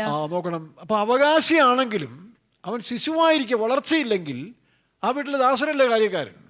ദാസനോട് ചോദിച്ചിട്ട് വേണം ശിശു ചെയ്യാൻ. അപ്പം വളർച്ചയില്ല. അപ്പോൾ അതാണ് വളരണം. ക്രിസ്തു എന്ന തലയോളം വളരണം. അതിന് 3 ഘട്ടങ്ങളുണ്ട്. യോഹന്നാൻ സുവിശേഷം 1:17 അവനെ കൈക്കൊണ്ട് അവൻ്റെ നാമത്തിൽ വിശ്വസിക്കുന്ന ഏവനും ദൈവമക്കളാകുവാൻ അധികാരം കൊടുത്തു. 2 റോമാലേഖനം 15-ാം അധ്യായത്തിൽ വായിക്കുമ്പോൾ ഗലാത്യരിൽ വരുന്ന അബ്ബാ പിതാവേ എന്ന് വിളിക്കുന്ന സ്വപുത്രൻ്റെ, അപ്പോൾ പുത്രൻ്റെ ആത്മാവിലേക്ക് വരികയാണ്. 8-ാം അധ്യായത്തിന് 15-ാം വാക്യത്തിലാന്ന് തോന്നുന്നു. ഇനി എബ്രായ ലേഖനം 5-7 വായിക്കുമ്പോൾ എന്ത് ചെയ്യണം? പുത്രനെങ്കിലും, 5-7 തോന്നുന്നില്ലേ, പുത്രനെങ്കിലും. അപ്പം മക്കൾ, പുത്രത്വം, അവകാശി. പുത്രനെങ്കിലും വായിക്കാം. പുത്രനെങ്കിലും താൻ അനുഭവിച്ച കഷ്ടങ്ങളാൽ അനുസരണം പഠിച്ച് തികഞ്ഞവനായി. പുത്രനായതുകൊണ്ടും ആകുന്നില്ല, ഇത് വളർച്ചയല്ലേ. മക്കൾ, പുത്രത്വം. ഇനി പുത്രനായാലും പുത്രന്മാർ പലർക്കും ചിലപ്പം ഭരിക്കാതെ നോക്കത്തില്ലല്ലോ. അപ്പൻ്റെ അതേ സ്ഥാനത്തിൽ വരണമെങ്കിൽ അതിനുള്ള അറിവും ഞാനും വേണം. ഇപ്പം പുത്രനെങ്കിലും പുത്രനെങ്കിലും താൻ അനുഭവിച്ച കഷ്ടങ്ങളാൽ അനുസരണം പഠിച്ച് തികഞ്ഞവനായി തന്നെ അനുസരിക്കുന്ന ഏവർക്കും നിത്യരക്ഷയുടെ കാരണഭൂതനായി തീർന്നു. ആര്? യേശു. അതുപോലെ നാമും ഈ പുത്രത്വം പ്രാപിച്ച് അന്യഭാഷ പറയാൻ വേണ്ടിയല്ല, അത് വളരണം, അവകാശിയായി തീരണം. അതിനെന്ത് വേണം? ജ്ഞാനം വേണം. പരിജ്ഞാനം വേണം, വകതിരിവ് വേണം. ഇതാണ് ഈ വിളക്കിനെ സദൃശ്യമായി പറയുന്നത്. അപ്പോൾ അവരെ കൊണ്ട് മാത്രമേ പിതാവിൻ്റെ സ്ഥാനത്തിരുന്ന് വീട് നടത്താനോ അല്ലെങ്കിൽ രാജ്യം ഭരിക്കാനോ ഒക്കത്തുള്ളൂ. പുത്രനെങ്കിൽ താൻ അനുഭവിച്ച കഷ്ടങ്ങളാൽ അനുസരണം പഠിച്ചവരായി തന്നെ അനുസരിക്കുന്നവർക്ക് നിത്യരക്ഷയുടെ കാരണഭൂതനായി തീരുന്നു. ഇനി മറ്റൊരു വാക്യത്തിൽ വായിക്കും, മക്കൾ ജഡരക്തത്തിലൂടെ ആകാനുകൊണ്ട് താനും അവരെ പോലെ ആയി അവർക്ക് ഗുരുവായി മാറി, അല്ലേ? അപ്പം യേശുക്രിസ്തു ഭൂമിയിൽ വന്ന് ദാസനായി, പുത്രനായി, പിന്നെ പുരോഹിതനായി മാറി. ഈ പുരോഹിതൻ എന്ന് പറയുന്നത് ലോഹം ഇടുന്നില്ല എൻ്റെ അർത്ഥം. ഇനി വായിച്ച് എബ്രായർ 5:5 ബാക്കി വായിച്ച്. അപ്പോൾ യേശുക്രിസ്തു മകളായി ജനിച്ചു, ദാസനായി ജീവിച്ചു, പുത്രത്വം പ്രാപിച്ചു, അതിൽ പിതാവെന്ന് വിളിച്ചു. ഇനി പുരോഹിതനാകണം. പുരോഹിതന്മാരാണ് വാഴ്ചയ്ക്ക് അവകാശി. അത് വിശ്വാസികളുണ്ട്, വിലക്കാരുണ്ട്. രണ്ടുപേരും പരിശുദ്ധാത്മാവിഷയത്തിൽ പുരോഹിതൻ്റെ അഭിഷേകം കിട്ടുന്നുണ്ടല്ലോ. പക്ഷേ അടുത്ത സ്റ്റേജിൽ എത്തണം. വായിക്കാം. മൽക്കിസദേക്കിന്റെ അതിനെ താഴത്തോട് ചേർത്ത് വായിക്കും. പുത്രനെങ്കിലും താൻ അനുഭവിച്ച കഷ്ടങ്ങൾ അനുസരണം പഠിച്ച്, പുത്രനെങ്കിലും താൻ അനുഭവിച്ച എബ്രായർ 5:8 എബ്രായർ 5:8 പുത്രനെങ്കിലും താൻ അനുഭവിച്ച കഷ്ടങ്ങളാൽ അനുസരണം പഠിച്ച് തികഞ്ഞവനായി തന്നെ അനുസരിക്കുന്നവർ ഏവർക്കും നിത്യരക്ഷയുടെ കാരണഭൂതനായി തീർന്നില്ല. ഇനി അടുത്തത് മൽക്കിസദേക്കിന്റെ ക്രമത്തിൽ മഹാപുരോഹിതൻ എന്നുള്ള നാമം ദൈവത്താൽ മഹാപുരോഹിതൻ ഒരാളേ ഉള്ളൂ, അത് കർത്താവായ യേശുക്രിസ്തുവാണ്. നമ്മളെല്ലാം എൻ്റെ കൂടെ ചേർന്ന് പുരോഹിതന്മാരാണ്. അതിൽ ഇപ്പം മഹാപുരോഹിതൻ അഹരോനുണ്ട്, അടുത്ത പുരോഹിതന്മാർ എലിയാസറും ഇത്താമാരും ഉണ്ട്, പിന്നെ പുരോഹിത വർഗമുണ്ട്, ലേവ്യരുണ്ട്. അത് ഓരോരുത്തരുടെ നിലവിനനുസരിച്ച് വളർന്നു പോകാം, അത്രയേ ഉള്ളൂ.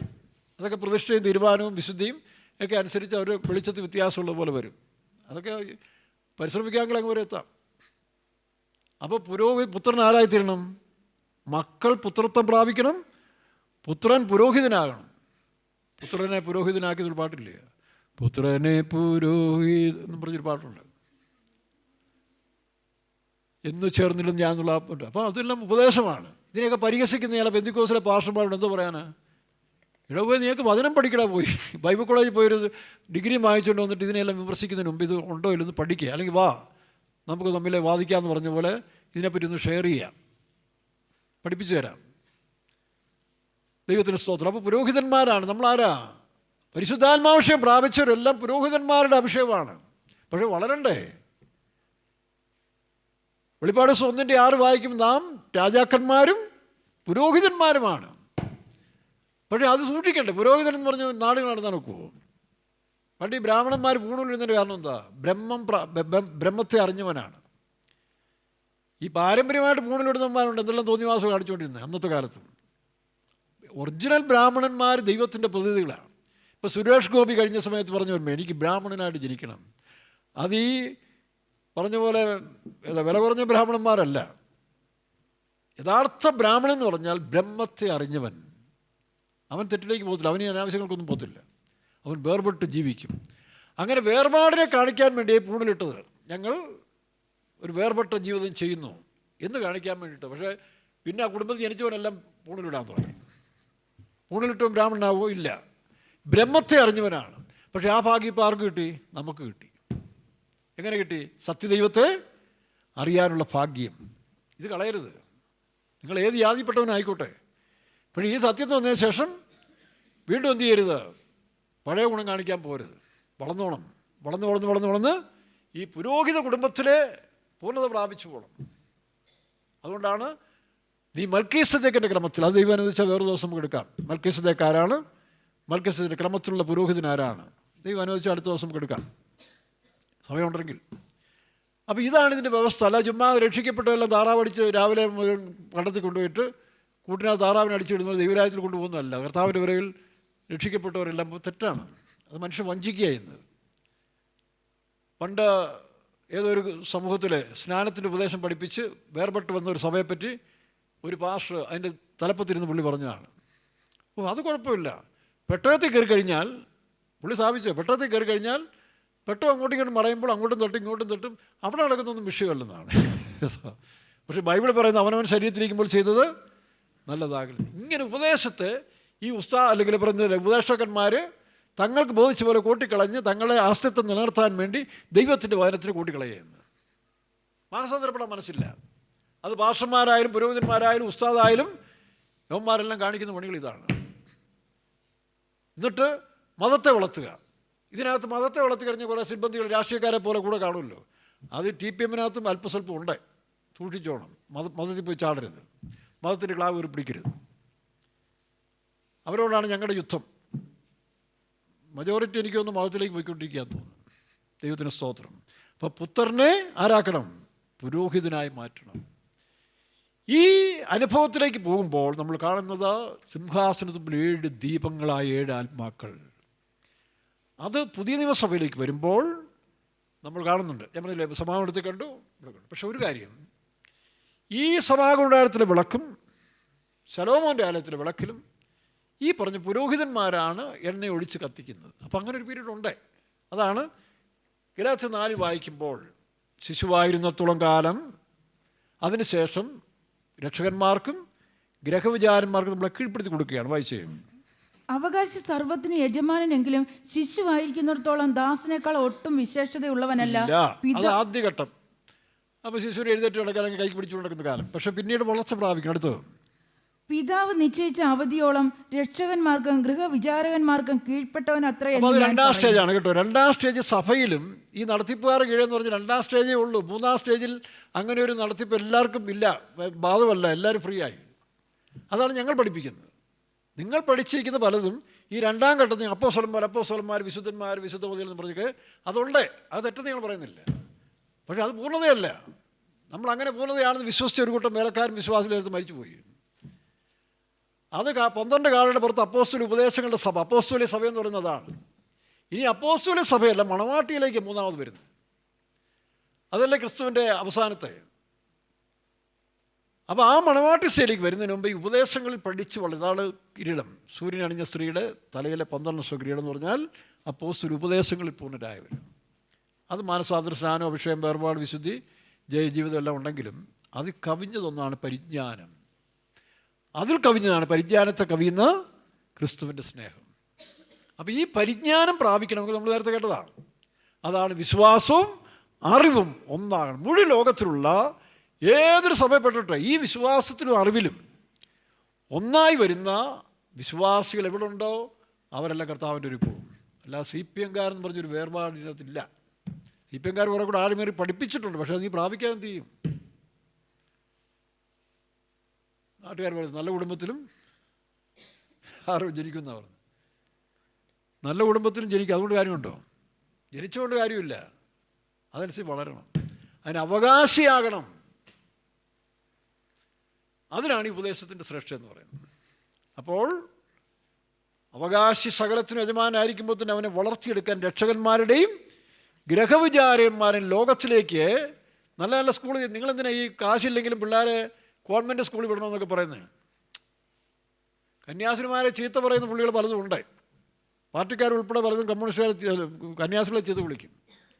ഇന്നല്ല വിദ്യാഭ്യാസം പരിഷ്കരിച്ചത്. ഒരു കാര്യം ഓർത്തോണം, അന്നത്തെ പട്ടിണിക്കാലത്തും വർണ്ണവിവേചനമുള്ള കാലത്തിൽ ഈ കത്തോലിക്കര് ആണ് ഓൾമോസ്റ്റ് എല്ലാത്തിനും ഒന്നിച്ചെത്തി പഠിപ്പിച്ചത്. അത് മറന്നു പോകരുത്. ഇന്ന് വലിയ പ്രസംഗം നടത്തുന്ന സാമുദായ നേതാക്കന്മാരും വെള്ളാപ്പള്ളി ഉൾപ്പെടെയുള്ള സകല പുള്ളികൾ ഓർത്തോണം, നിങ്ങളെയൊക്കെ അക്ഷരം പഠിപ്പിച്ചതും തുണിയെടുക്കാൻ പഠിപ്പിച്ചതും കോവണം എടുക്കാൻ പഠിപ്പിച്ചതല്ല, അവിടുന്ന് പാൻറ് ഇടിപ്പിക്കുന്നതും ഈ കത്തോലിക്ക മിഷണറിമാരും മറ്റേ മിഷണറിമാർ അല്ലെങ്കിൽ മറ്റു മിഷണറിമാരുമാണ്. അവിടെ പോയി ഇറങ്ങി നിന്നുകൊണ്ട് ഉപ്പുമാവും നെയ്യുമൊക്കെ വാങ്ങിച്ച് കഴിച്ച കാലഘട്ടം മറക്കരുത്. അന്ന് അവർ കാശിന് വേണ്ടിയല്ല ചെയ്തത്. ഞാൻ കണ്ടിട്ടുണ്ടല്ലോ, നാട്ടുകാർ മുഴുവൻ ചെന്ന് കത്തോലിക്ക പള്ളിയിൽ ചെന്ന് എന്തു ചെയ്യും? ഉപ്പുമാവിനുള്ള മാവ്, അമേരിക്കൻ മാവ് വാങ്ങിച്ചുകൊണ്ട് വരും, എണ്ണ വാങ്ങിച്ചുകൊണ്ട് വരും, തുണി വാങ്ങിച്ചുകൊണ്ട് വരും. അങ്ങനെ തുണി കൊടുക്കാൻ പഠിപ്പിച്ചതും നേരെ ചൊവ്വേ നടത്തിയവനൊക്കെ മിഷണറിമാരാണ്. അത് CMS മിഷണറിമാർ, ആംഗ്ലിക്കൻ മിഷണറിമാർ, കത്തോലിക്ക മിഷണറിമാരാണ്. ഇന്നിപ്പോൾ പത്രാസ് കൂടിക്കഴിഞ്ഞപ്പോൾ അത് പാർട്ടി ഏറ്റെടുക്കുന്നു. പിന്നെ അവന്മാർക്കിത് പറയാൻ പുച്ഛം. ക്രിസ്ത്യൻ മിഷണറിമാരുടെ കാര്യം പറയാൻ ഇവർക്ക് പുച്ഛം. ഇടവും നിന്നെയൊക്കെ തുണി കൊടുക്കാൻ പഠിപ്പിച്ചതും അക്ഷരം പഠിപ്പിച്ചതും ഒന്നിച്ചിരുത്തി സാപ്പാടിപ്പിച്ചതും സ്കൂളിനൊക്കെ വെളിയിൽ കളഞ്ഞവരെയൊക്കെ പിടിച്ചെടുത്തത് ഈ മിഷണറിമാരാണെന്ന് മറന്നു പോകരുത്. അത് വെള്ളാപ്പള്ളി ഉൾപ്പെടെ. എന്ത് സംഭവിച്ചാണ് ശരി. ഇന്ന് കാശ് പെരുകി, വീട് പെരുകി, കുറേ സ്ഥാനത്തെത്തി കഴിഞ്ഞപ്പോൾ അടിസ്ഥാനം മൂട് മറക്കരുത്. മനസ്സിലാവുന്നു? ഇതുകൂടെ ഓർപ്പിക്കേണ്ട ആവശ്യമാണ്. ക്രിസ്ത്യൻ മിഷണറിമാരുടെ വരവോടുകൂടിയാണ് ഈ വർണ്ണവിവേചനം അവസാനിക്കാൻ തുടങ്ങിയത്. കണ്ണൂർ ഭാഗത്തേക്ക് വരുമ്പോൾ ലുതറൻ ബാസൽ മിഷൻകാർ ബാസൽ മിഷൻകാർ നടത്തിയ പരിഷ്കരണത്തിൻ്റെ ഒരു വലിയ വളർച്ചയാണ് കണ്ണൂർ ഭാഗത്തേക്കുള്ളത്, മലബാറിലുള്ളത്. ഞാനിവിടെ വർക്ക് ചെയ്തില്ല. അവിടെ സുക്കോൾ സായിപ്പ് എന്ന് പറഞ്ഞ ഹിറ്റ്ലറിൻ്റെ കാലത്ത് യുദ്ധത്തിലേർപ്പെട്ടിട്ട് മാനസാന്തരപ്പെട്ട് സേവനത്തിനിറങ്ങിയ അനേക പട്ടാളക്കാർ, അതിലൊന്നാണ് ജർമ്മൻ മിഷണറിമാർ, ലൂതറൻ, LMSകാരെ, കത്തോലിക്കരെ, പ്രൊട്ടസ്റ്റന്റുകാരെല്ലാം വന്നു. ഏതാണ്ട് 3000 വീട് തന്നെ ഈ സുക്കോൾ അച്ഛൻ പണിത് കൊടുത്തിട്ടുണ്ട്. ഞാൻ പോയി കിടന്നുണ്ട്. നമ്മുടെ ഒരു വിശ്വാസം കിട്ടി. ആ അച്ഛൻ കിടക്കുന്ന ഒരു ബെഞ്ചേലാണ്, ഈ സായിപ്പ് കിടക്കുന്നത്. 98 വയസ്സ് മരിച്ചു. 3000 വീടുകളാണ് പുള്ളി ജാതി മതഭേദം വെച്ച് കൊടുത്ത്. ഈ സവർണ മേധാവിത്വമുള്ള കാലത്ത് ഒന്നിച്ചിരുത്തി ഭക്ഷണം കൊടുത്തു ഇവരാണ്. തിരുവനന്തപുരം സൈഡിൽ വരുമ്പോൾ CMSകാർ, കോട്ടയം ആ CMS കോളേജിൽ ജാതി വ്യത്യാസമില്ലാതെ കോളേജിൽ കയറ്റി പഠിപ്പിച്ചത് ഈ മിഷണറിമാരാണ്. ഇവരൊക്കെ രാഷ്ട്രീയം പഠിക്കുന്നതിന് മുമ്പ് തന്നെയും ഇവരാണ് ഇവിടെ അക്ഷരം പഠിപ്പിച്ചത്. മറ്റേ അടിച്ച് പുറത്താക്കുകയായിരുന്നു. നായന്മാർ മുതൽ ഇങ്ങോട്ട് താഴോട്ടുള്ളതിന് എല്ലാത്തിനെയും വേർതിരിച്ച് നിർത്തിയ ഒരു കാലത്തിൽ ഈ മിഷണറിമാരാണ് ഇവരെല്ലാം പഠിപ്പിച്ച് തുണി കൊടുക്കാൻ പഠിപ്പിച്ചത്. കോവണം ഇടുന്നുകൊണ്ട് നടന്നവനെ പാൻറ് ഇടിക്കാനും കോട്ട് ഇടിക്കാനും ആരാ പഠിപ്പിച്ചത്? ആരാ പഠിപ്പിച്ചെന്ന് പറ. എന്നിട്ട് തോന്നിവാസം വർത്താനം പറയുന്നു. ഇന്ന് കൈക്കരത്തുണ്ട്, വടിവാളുള്ളതെന്ന് പറഞ്ഞുകൊണ്ട് സത്യം നിഷേധിക്കപ്പെടാൻ ഒക്കുമോ? ഞാനും കുറേ രാഷ്ട്രീയത്തിൽ, ഞങ്ങളുടെ വീടുമൊക്കെ നല്ല രാഷ്ട്രീയ പരിചയമുള്ള ഇച്ചിരി രാഷ്ട്രീയം കയറ്റി പറയുന്നു. ഇത് CPM ആരും പറയത്തില്ല, അവരതിൻ്റെ പറയേണ്ട ആവശ്യമില്ല. പക്ഷേ പറയാതിരിക്കാൻ ഒക്കും. ഇതെല്ലാം കുറേ കേട്ട് കഴിയുമ്പോഴേ പിള്ളേർ പറഞ്ഞാൽ ചിലപ്പോൾ ചൊറിച്ചിൽ കയറുന്നു. ഇവൻ്റെയൊക്കെ പത്രാസും വെടിക്കെട്ടും കാണുമ്പോഴേ നീ എന്താണെന്ന് ആദ്യം പോയി ചിന്തിക്കേ. ഒരു 50 വർഷത്തിന് മുമ്പേ നിൻ്റെയൊക്കെ അവസ്ഥ എന്താണെന്ന് ആലോചിക്കുക. പട്ടിണിയുടെ കാലത്തിൽ പള്ളിയിൽ അച്ഛന്മാരാണ് ഉപ്പാവ് തന്നു വിട്ടത്, സ്കൂളിൽ കയറ്റി പഠിപ്പിച്ചത്, ഫീസില്ലാതെ. ഇന്ന് വളർന്നു. ഇന്ന് എല്ലായിടത്തും മൾട്ടിനാഷണൽ ഹോസ്പിറ്റൽ വളർന്നു, അവരും ചെയ്യുന്നു. ഇന്നും അവർ ചെയ്യുന്ന സേവനത്തിന് ഒരംശം ഈ പറയുന്ന പുള്ളികളെ മതങ്ങളെ ജാതികളെ ചെയ്യുന്നുണ്ടോ? പറ. അവനവന് ചെയ്യും. ദൈവത്തിന് സ്തോത്രം. അപ്പോൾ അതും പറയണമെന്നേ, വല്ലപ്പോഴൊക്കെ ഒന്ന് പറഞ്ഞില്ല പിന്നെ ഇതെങ്ങനെ അറിയുന്നത്? നമ്മളുടെ ചില പുള്ളികളുണ്ടെന്ന്, അതുകൊണ്ടായി പറയുന്നത്. പെന്തിക്കോസിൽ തന്നെ ചില പുള്ളികളുടെ ആത്മാവ് ഞാൻ കണ്ടുപിടിച്ചുകൊണ്ടായി പറയുന്നത്. ഏതായാലും നമ്മുടെ കാലം തീരാറായി. ഇറങ്ങിയപ്പോഴേ രക്തസാക്ഷിയാകാനാണ്. ഇനി അത് നടന്നാലും കുഴപ്പമൊന്നുമില്ല. മനസ്സിലായോ? ഒരു മര്യാദ വേണം. ഇച്ചിരി ആൾക്കരുത്തായി, കുടവേറായി, പിന്നെ ഇച്ചിരി ആൾബലമായി, ശക്തിയായി, സൂട്ടും കോസുമായി വീട്ടിൽ ഇത്തിരി ചില്ലറ വരാൻ തുടങ്ങി. നല്ല വീട് വെച്ച് കഴിയുമ്പം ആക്ഷേപം. പണ്ട് ഞങ്ങൾ തിരുവല്ലായിരിക്കും, ഞാൻ 3-4 വീട് വെച്ച് കൊടുത്തു നമ്മുടെ വിശ്വാസികൾക്ക് തന്നെ. കുറേ കഴിഞ്ഞാൽ അവർക്കൊരു ആക്ഷേപം. ഇത് ഫെയ്ത്തോങ്കാർ വിശ്വാസികളൊക്കെ ചേർന്ന് വെച്ചെന്ന വീടാണ്, ഇവിടെ താമസിക്കുന്ന ഒരു കുറവ് പോലെ. അവരത് വിറ്റിട്ട് വേറെ കണ്ടൊക്കെ പോയി കേട്ടോ, വേറെ കണ്ട് പോയി. ഇതൊക്കെയാണ് മനുഷ്യൻ്റെ. എന്നാൽ ദൈവം തന്നു പറയണ്ടേ? അത് പറയാൻ ആക്ഷേപം. ഞാൻ അതിന് ശേഷം പിന്നെ കുറേ വീടുകൾ വെച്ച് കൊടുത്തു. പിന്നെ ഇപ്പോൾ വയ്ക്കുമ്പോൾ സൂക്ഷിച്ചേ ഉള്ളൂ. കാരണം ഇവനൊക്കെ വിശ്വാസത്തിൽ കളയാൻ വേണ്ടി ഇതൊക്കെ ചെയ്തു കൊടുക്കേണ്ട ആവശ്യമുണ്ടോ? ശമൂലേ? നമ്മളിതെല്ലാം കഷ്ടപ്പെട്ട് കൊടുത്തതിന് ശേഷം അവനത് ആക്ഷേപം. അവർ സഭയും മാറിപ്പോവും, പിന്നെ വേറൊരെങ്കിലും പോകും. സ്വന്തം ഇതിൽ തന്നെ പോയവരുണ്ട്. പോട്ടെ, അതിൻ്റെ ഇടയ്ക്ക് പറഞ്ഞതല്ലേ ഉള്ളൂ കേട്ടോ. ശരി. അപ്പോൾ ഈ പറഞ്ഞ ശിശുവായിരിക്കുന്നിടത്തുനിന്ന് രക്ഷകന്മാരുടെയും ഗ്രഹവിജാന്മാരുടെയും ഇതിൽ വളരേണ്ടത്. അത് ഈ സഭയുടെ അപ്പോസ്തലൻ. എന്നാൽ അത് കഴിയുമ്പോൾ യേശു പറഞ്ഞിട്ട് നിങ്ങൾ തിരിഞ്ഞാരെ പോലാകണം? ശിശുക്കളെ പോലാകണം. ശിശുവിനെന്തില്ല, ജാതിയില്ല, മതമില്ല, ഭാഷയില്ല, വേർകൃത്യമില്ല, എല്ലാവരെയും ക്രിസ്തുവിലൊന്നായി കാണാൻ കഴിയും. ആ വിശാലമായ ഹൃദയം, അതിലേക്കാണ് ആരെക്കുറിച്ച് അറിയണം, അവനെ ഞങ്ങൾ അറിയിക്കുന്നതിൽ. പക്ഷെ അതുകൊണ്ടും ആവുന്നില്ല. അതുകൊണ്ടാണ് പൗലോസ് പറയുന്നത്, അതിനായി നിങ്ങളുടെ ഹൃദയദൃഷ്ടികളെ പ്രകാശിപ്പാൻ, നിങ്ങളുടെ മനക്കണ്ണുകളെ നിങ്ങൾ പ്രാർത്ഥിക്കുന്നു. ഇനി പ്രാർത്ഥിക്കാനേ നിവൃത്തിയുള്ളൂ. അതായത് എന്നെ നിന്നെയൊക്കെ നന്നാക്കി ഉപദേശം നന്നാക്കേണ്ട കാലം കഴിഞ്ഞെന്ന് അതിൻ്റെ അർത്ഥം. പക്ഷേ എന്നെയും നിന്നെയൊക്കെ നന്നാക്കി ഉപദേശം നന്നാക്കേണ്ട കാലം കഴിഞ്ഞ് പ്രാർത്ഥിക്കാം മക്കളെ. എന്നാലും ഞാൻ കുറച്ചുകൂടെ മനുഷ്യർക്ക് പ്രയോജനപ്പെട്ടെന്ന് വിചാരിച്ചിട്ട് പറയുന്നത് കേട്ടോ. ഇത് തീരാൻ പോകുന്ന സമയത്തിൽ കുറേ കൂടെ അറിഞ്ഞിരുന്നോട്ടെ, വഞ്ചിക്കപ്പെടരുതല്ലോ. അപ്പോൾ ഇത്ര പറഞ്ഞു, പ്രാർത്ഥിക്കാം, അതേ ഉള്ളൂ. ഇനി ആരെയും ഗുണദോഷിക്കേണ്ട ആവശ്യമില്ല, ഉപദേശിക്കേണ്ട കാലവും കഴിഞ്ഞു നിൽക്കുകയാണ്. പ്രാർത്ഥിക്കാം. അതാണ് പൗലോസ് എല്ലാ ലേഖനങ്ങളിലും, ഫിലിപ്പിയർ 1-ാം അധ്യായത്തിന് 9 മുതൽ, കൊലോസ്യർ 2-9 മുതൽ, തെസ്സലോനിക്ക ലേഖനം എല്ലാ ലേഖനത്തിൻ്റെ അവസാനത്തിൽ പ്രാർത്ഥിക്കുന്നു. അതിൻ്റെ അർത്ഥം എന്താ? അർഹതയുള്ളവരത് പ്രാപിക്കും, അല്ലാത്തവർക്ക് വേണ്ടി പ്രാർത്ഥിച്ചിട്ട് ഗുണമില്ല. ഞാൻ പറഞ്ഞില്ല, പണ്ട് ഈ ഹിന്ദു പുരാണത്തിലെ പാർവതിയും പരമേശ്വരനും ദൈവങ്ങളുടെ പ്രതീകമാണ്, അവതാരങ്ങളുടെ പ്രതീകമാണ്. അപ്പോൾ പരമശിവനും പാർവതിയും കൂടി ഇങ്ങനെ നടക്കുന്ന സമയത്ത് ദൈവത്തിൻ്റെ മിസ്സസും കൂടെ നടന്നു പോവാം. അപ്പോഴാണ് ഒരു മനുഷ്യനെ എന്നും കാണാം, ഇവർ പോകുന്ന റൂട്ടിൽ കൂടെ കാട്ടിപ്പോയി പറഞ്ഞ പോലെ വിറകും വെട്ടി തലയെ ചുമന്ന് വേർപ്പ് ഒഴിച്ചിങ്ങനെ പോവുക. അപ്പം മിസ്സസ് പരമശിവനോട് പറഞ്ഞു, നിങ്ങളൊന്നും മനസ്സിലിഞ്ഞാൽ അവനെ ഒന്ന് അനുഗ്രഹിച്ച് വിടരുത്. അയ്യോ, അത് വിടാൻ ആഗ്രഹമില്ലെന്നിട്ടല്ല, അവന് കൊടുത്തിട്ടും കാര്യമില്ല. അങ്ങനൊന്നും അല്ല, ഒന്ന് അനുഗ്രഹിച്ച് വിടാൻ പറഞ്ഞു. ശരി, നീ കണ്ടോളാൻ പറഞ്ഞു. അപ്പോൾ വലിയൊരു നിക്ഷേപം, ഒരു പൊതി ഇവൻ നടന്നു വരുന്ന നേരെ ഇട്ട് കൊടുത്തു. അവൻ ആ സമയം കണ്ടപ്പോൾ എന്തു ചെയ്തു? അത് കണ്ടിട്ട് ഒന്ന് എടുത്തു നോക്കാൻ പോലും മനസ്സില്ലാതെ ഇപ്പുറത്തൂടെ വളഞ്ഞു പോയി. അപ്പോൾ മിസ്സസിനോട് പറഞ്ഞു, കണ്ടോ, ഇതാ ചിലരുടെ തലവര. ഇവർക്ക് ജീവിതത്തിൽ നന്നാകണമെന്ന് യാതൊരു ആഗ്രഹമില്ല. ഇനി മടിയന്മാർ, പണ്ട് രാജാവിൻ്റെ കഥ കേട്ടു. നല്ല രാജാവ് മടിയന്മാരായ ജനങ്ങളെ പാഠം പഠിപ്പിക്കാൻ വേണ്ടി ഒരു റോഡിൻ്റെ നടുക്കൊരു കല്ല് വെച്ചു, വലിയൊരു കല്ല് വെച്ചു. ആ കല്ലുരുട്ടിക്കളയുന്ന ആരാന്ന് നോക്കാനാണ്. രാജാവ് ഒരാഴ്ച നോക്കി, ഒരുത്തനും. എല്ലാവരും കല്ല് കണ്ടിട്ട് രാജാവിനെ കുറ്റം പറയും. എന്തോ ഭരണമാണ്, ഇന്ന് മുഖ്യമന്ത്രിമാരെയും പ്രൈം മിനിസ്റ്ററെ കുറ്റം പറയുന്നുള്ളൂ. ഇതെന്തോ ഭരണമാണ്, എന്നാൽ നീ കയറി ഭരിക്കുക, അപ്പോൾ അറിയാം. എന്നാൽ കല്ലുരുട്ടി മാറ്റാമെന്ന് ചിന്തിക്കുകയല്ലേ? അതില്ല, ഒരുത്തനുമില്ല. എല്ലാം കുറ്റം പറഞ്ഞു കിടക്കുന്നല്ലാതെ ഇങ്ങനെ കഷ്ടപ്പെടാൻ മനസ്സില്ല. ഇപ്പോൾ രാജാവ് എല്ലാവരും വിളിച്ചു കൂട്ടി. ദിവസം കഴിഞ്ഞപ്പോൾ എല്ലാവരും വിളിച്ചു കൂട്ടി അനൗൺസ് ചെയ്ത് കൊണ്ടുവന്നു. തൻ്റെ മന്ത്രിയോട് പറഞ്ഞു, ആ കല്ലുരുട്ടി മാറ്റാൻ പറഞ്ഞു. കല്ലുരുട്ടി മാറ്റിയപ്പോൾ അതിനകത്തൊരു പൊതി ഇരിക്കുന്നു. രാജാവ് എല്ലാവരും കാണിച്ചു. എന്തുവാ? സ്വർണ്ണ നാണയങ്ങൾ വെച്ചിരിക്കുകയാണ്. ആരെങ്കിലും അത് ഉരുട്ടിക്കളയുന്നതിന് എടുക്കാം, എഴുതി വെച്ചിട്ടുണ്ട്. അപ്പോൾ ഈ സംസ്കാരം ഇന്ന് കേരളത്തിലുണ്ട്. ഈ വലിയ സാംസ്കാരിക കേരളം എന്ന് പറയുന്ന ഈ സ്ഥലത്ത് ഇതാണ്. വേല ചെയ്താൽ ജീവിക്കണം, മറ്റുള്ളവരെ മെനക്കെടുത്തി മറ്റുള്ളവർ കാപ്പ് വെച്ച് ജീവിക്കുന്ന ഒരു വലിയ സംസ്കാരം നമ്മുടെ കേരളത്തിലുണ്ട്. ഇതൊക്കെ മാറും കേട്ടോ, ഇതെല്ലാം മാറും. ആ മാറുന്ന ഉപദേശം നമ്മളീ പറയുന്നത്. അതെപ്പോഴാണ്? ഒറ്റക്കണ്ണൻ ആദ്യം പറഞ്ഞു. ആദ്യം ആര് വരും? ആദ്യം ഒറ്റക്കണ്ണൻ വരും. അവൻ ഒറ്റക്കണ്ണന് 7 തലയുണ്ടെന്നാണ് പറഞ്ഞിരിക്കുന്നത്. വെളിപ്പാട് ദിവസം 13-ാം അധ്യായത്തിൽ ഈ വരാൻ പോകുന്ന എതിർ ക്രിസ്തുവിന് 7 തലയും 10. 7 തല എന്ന് പറഞ്ഞാൽ എൻ്റെ അർത്ഥം എന്താ? അമ്പമ്പള രാവണ എന്ന് പറയത്തില്ലേ? രാവണൻ്റെ തല പോലെ 7 മടങ്ങ് ബുദ്ധി അവനുള്ളത്.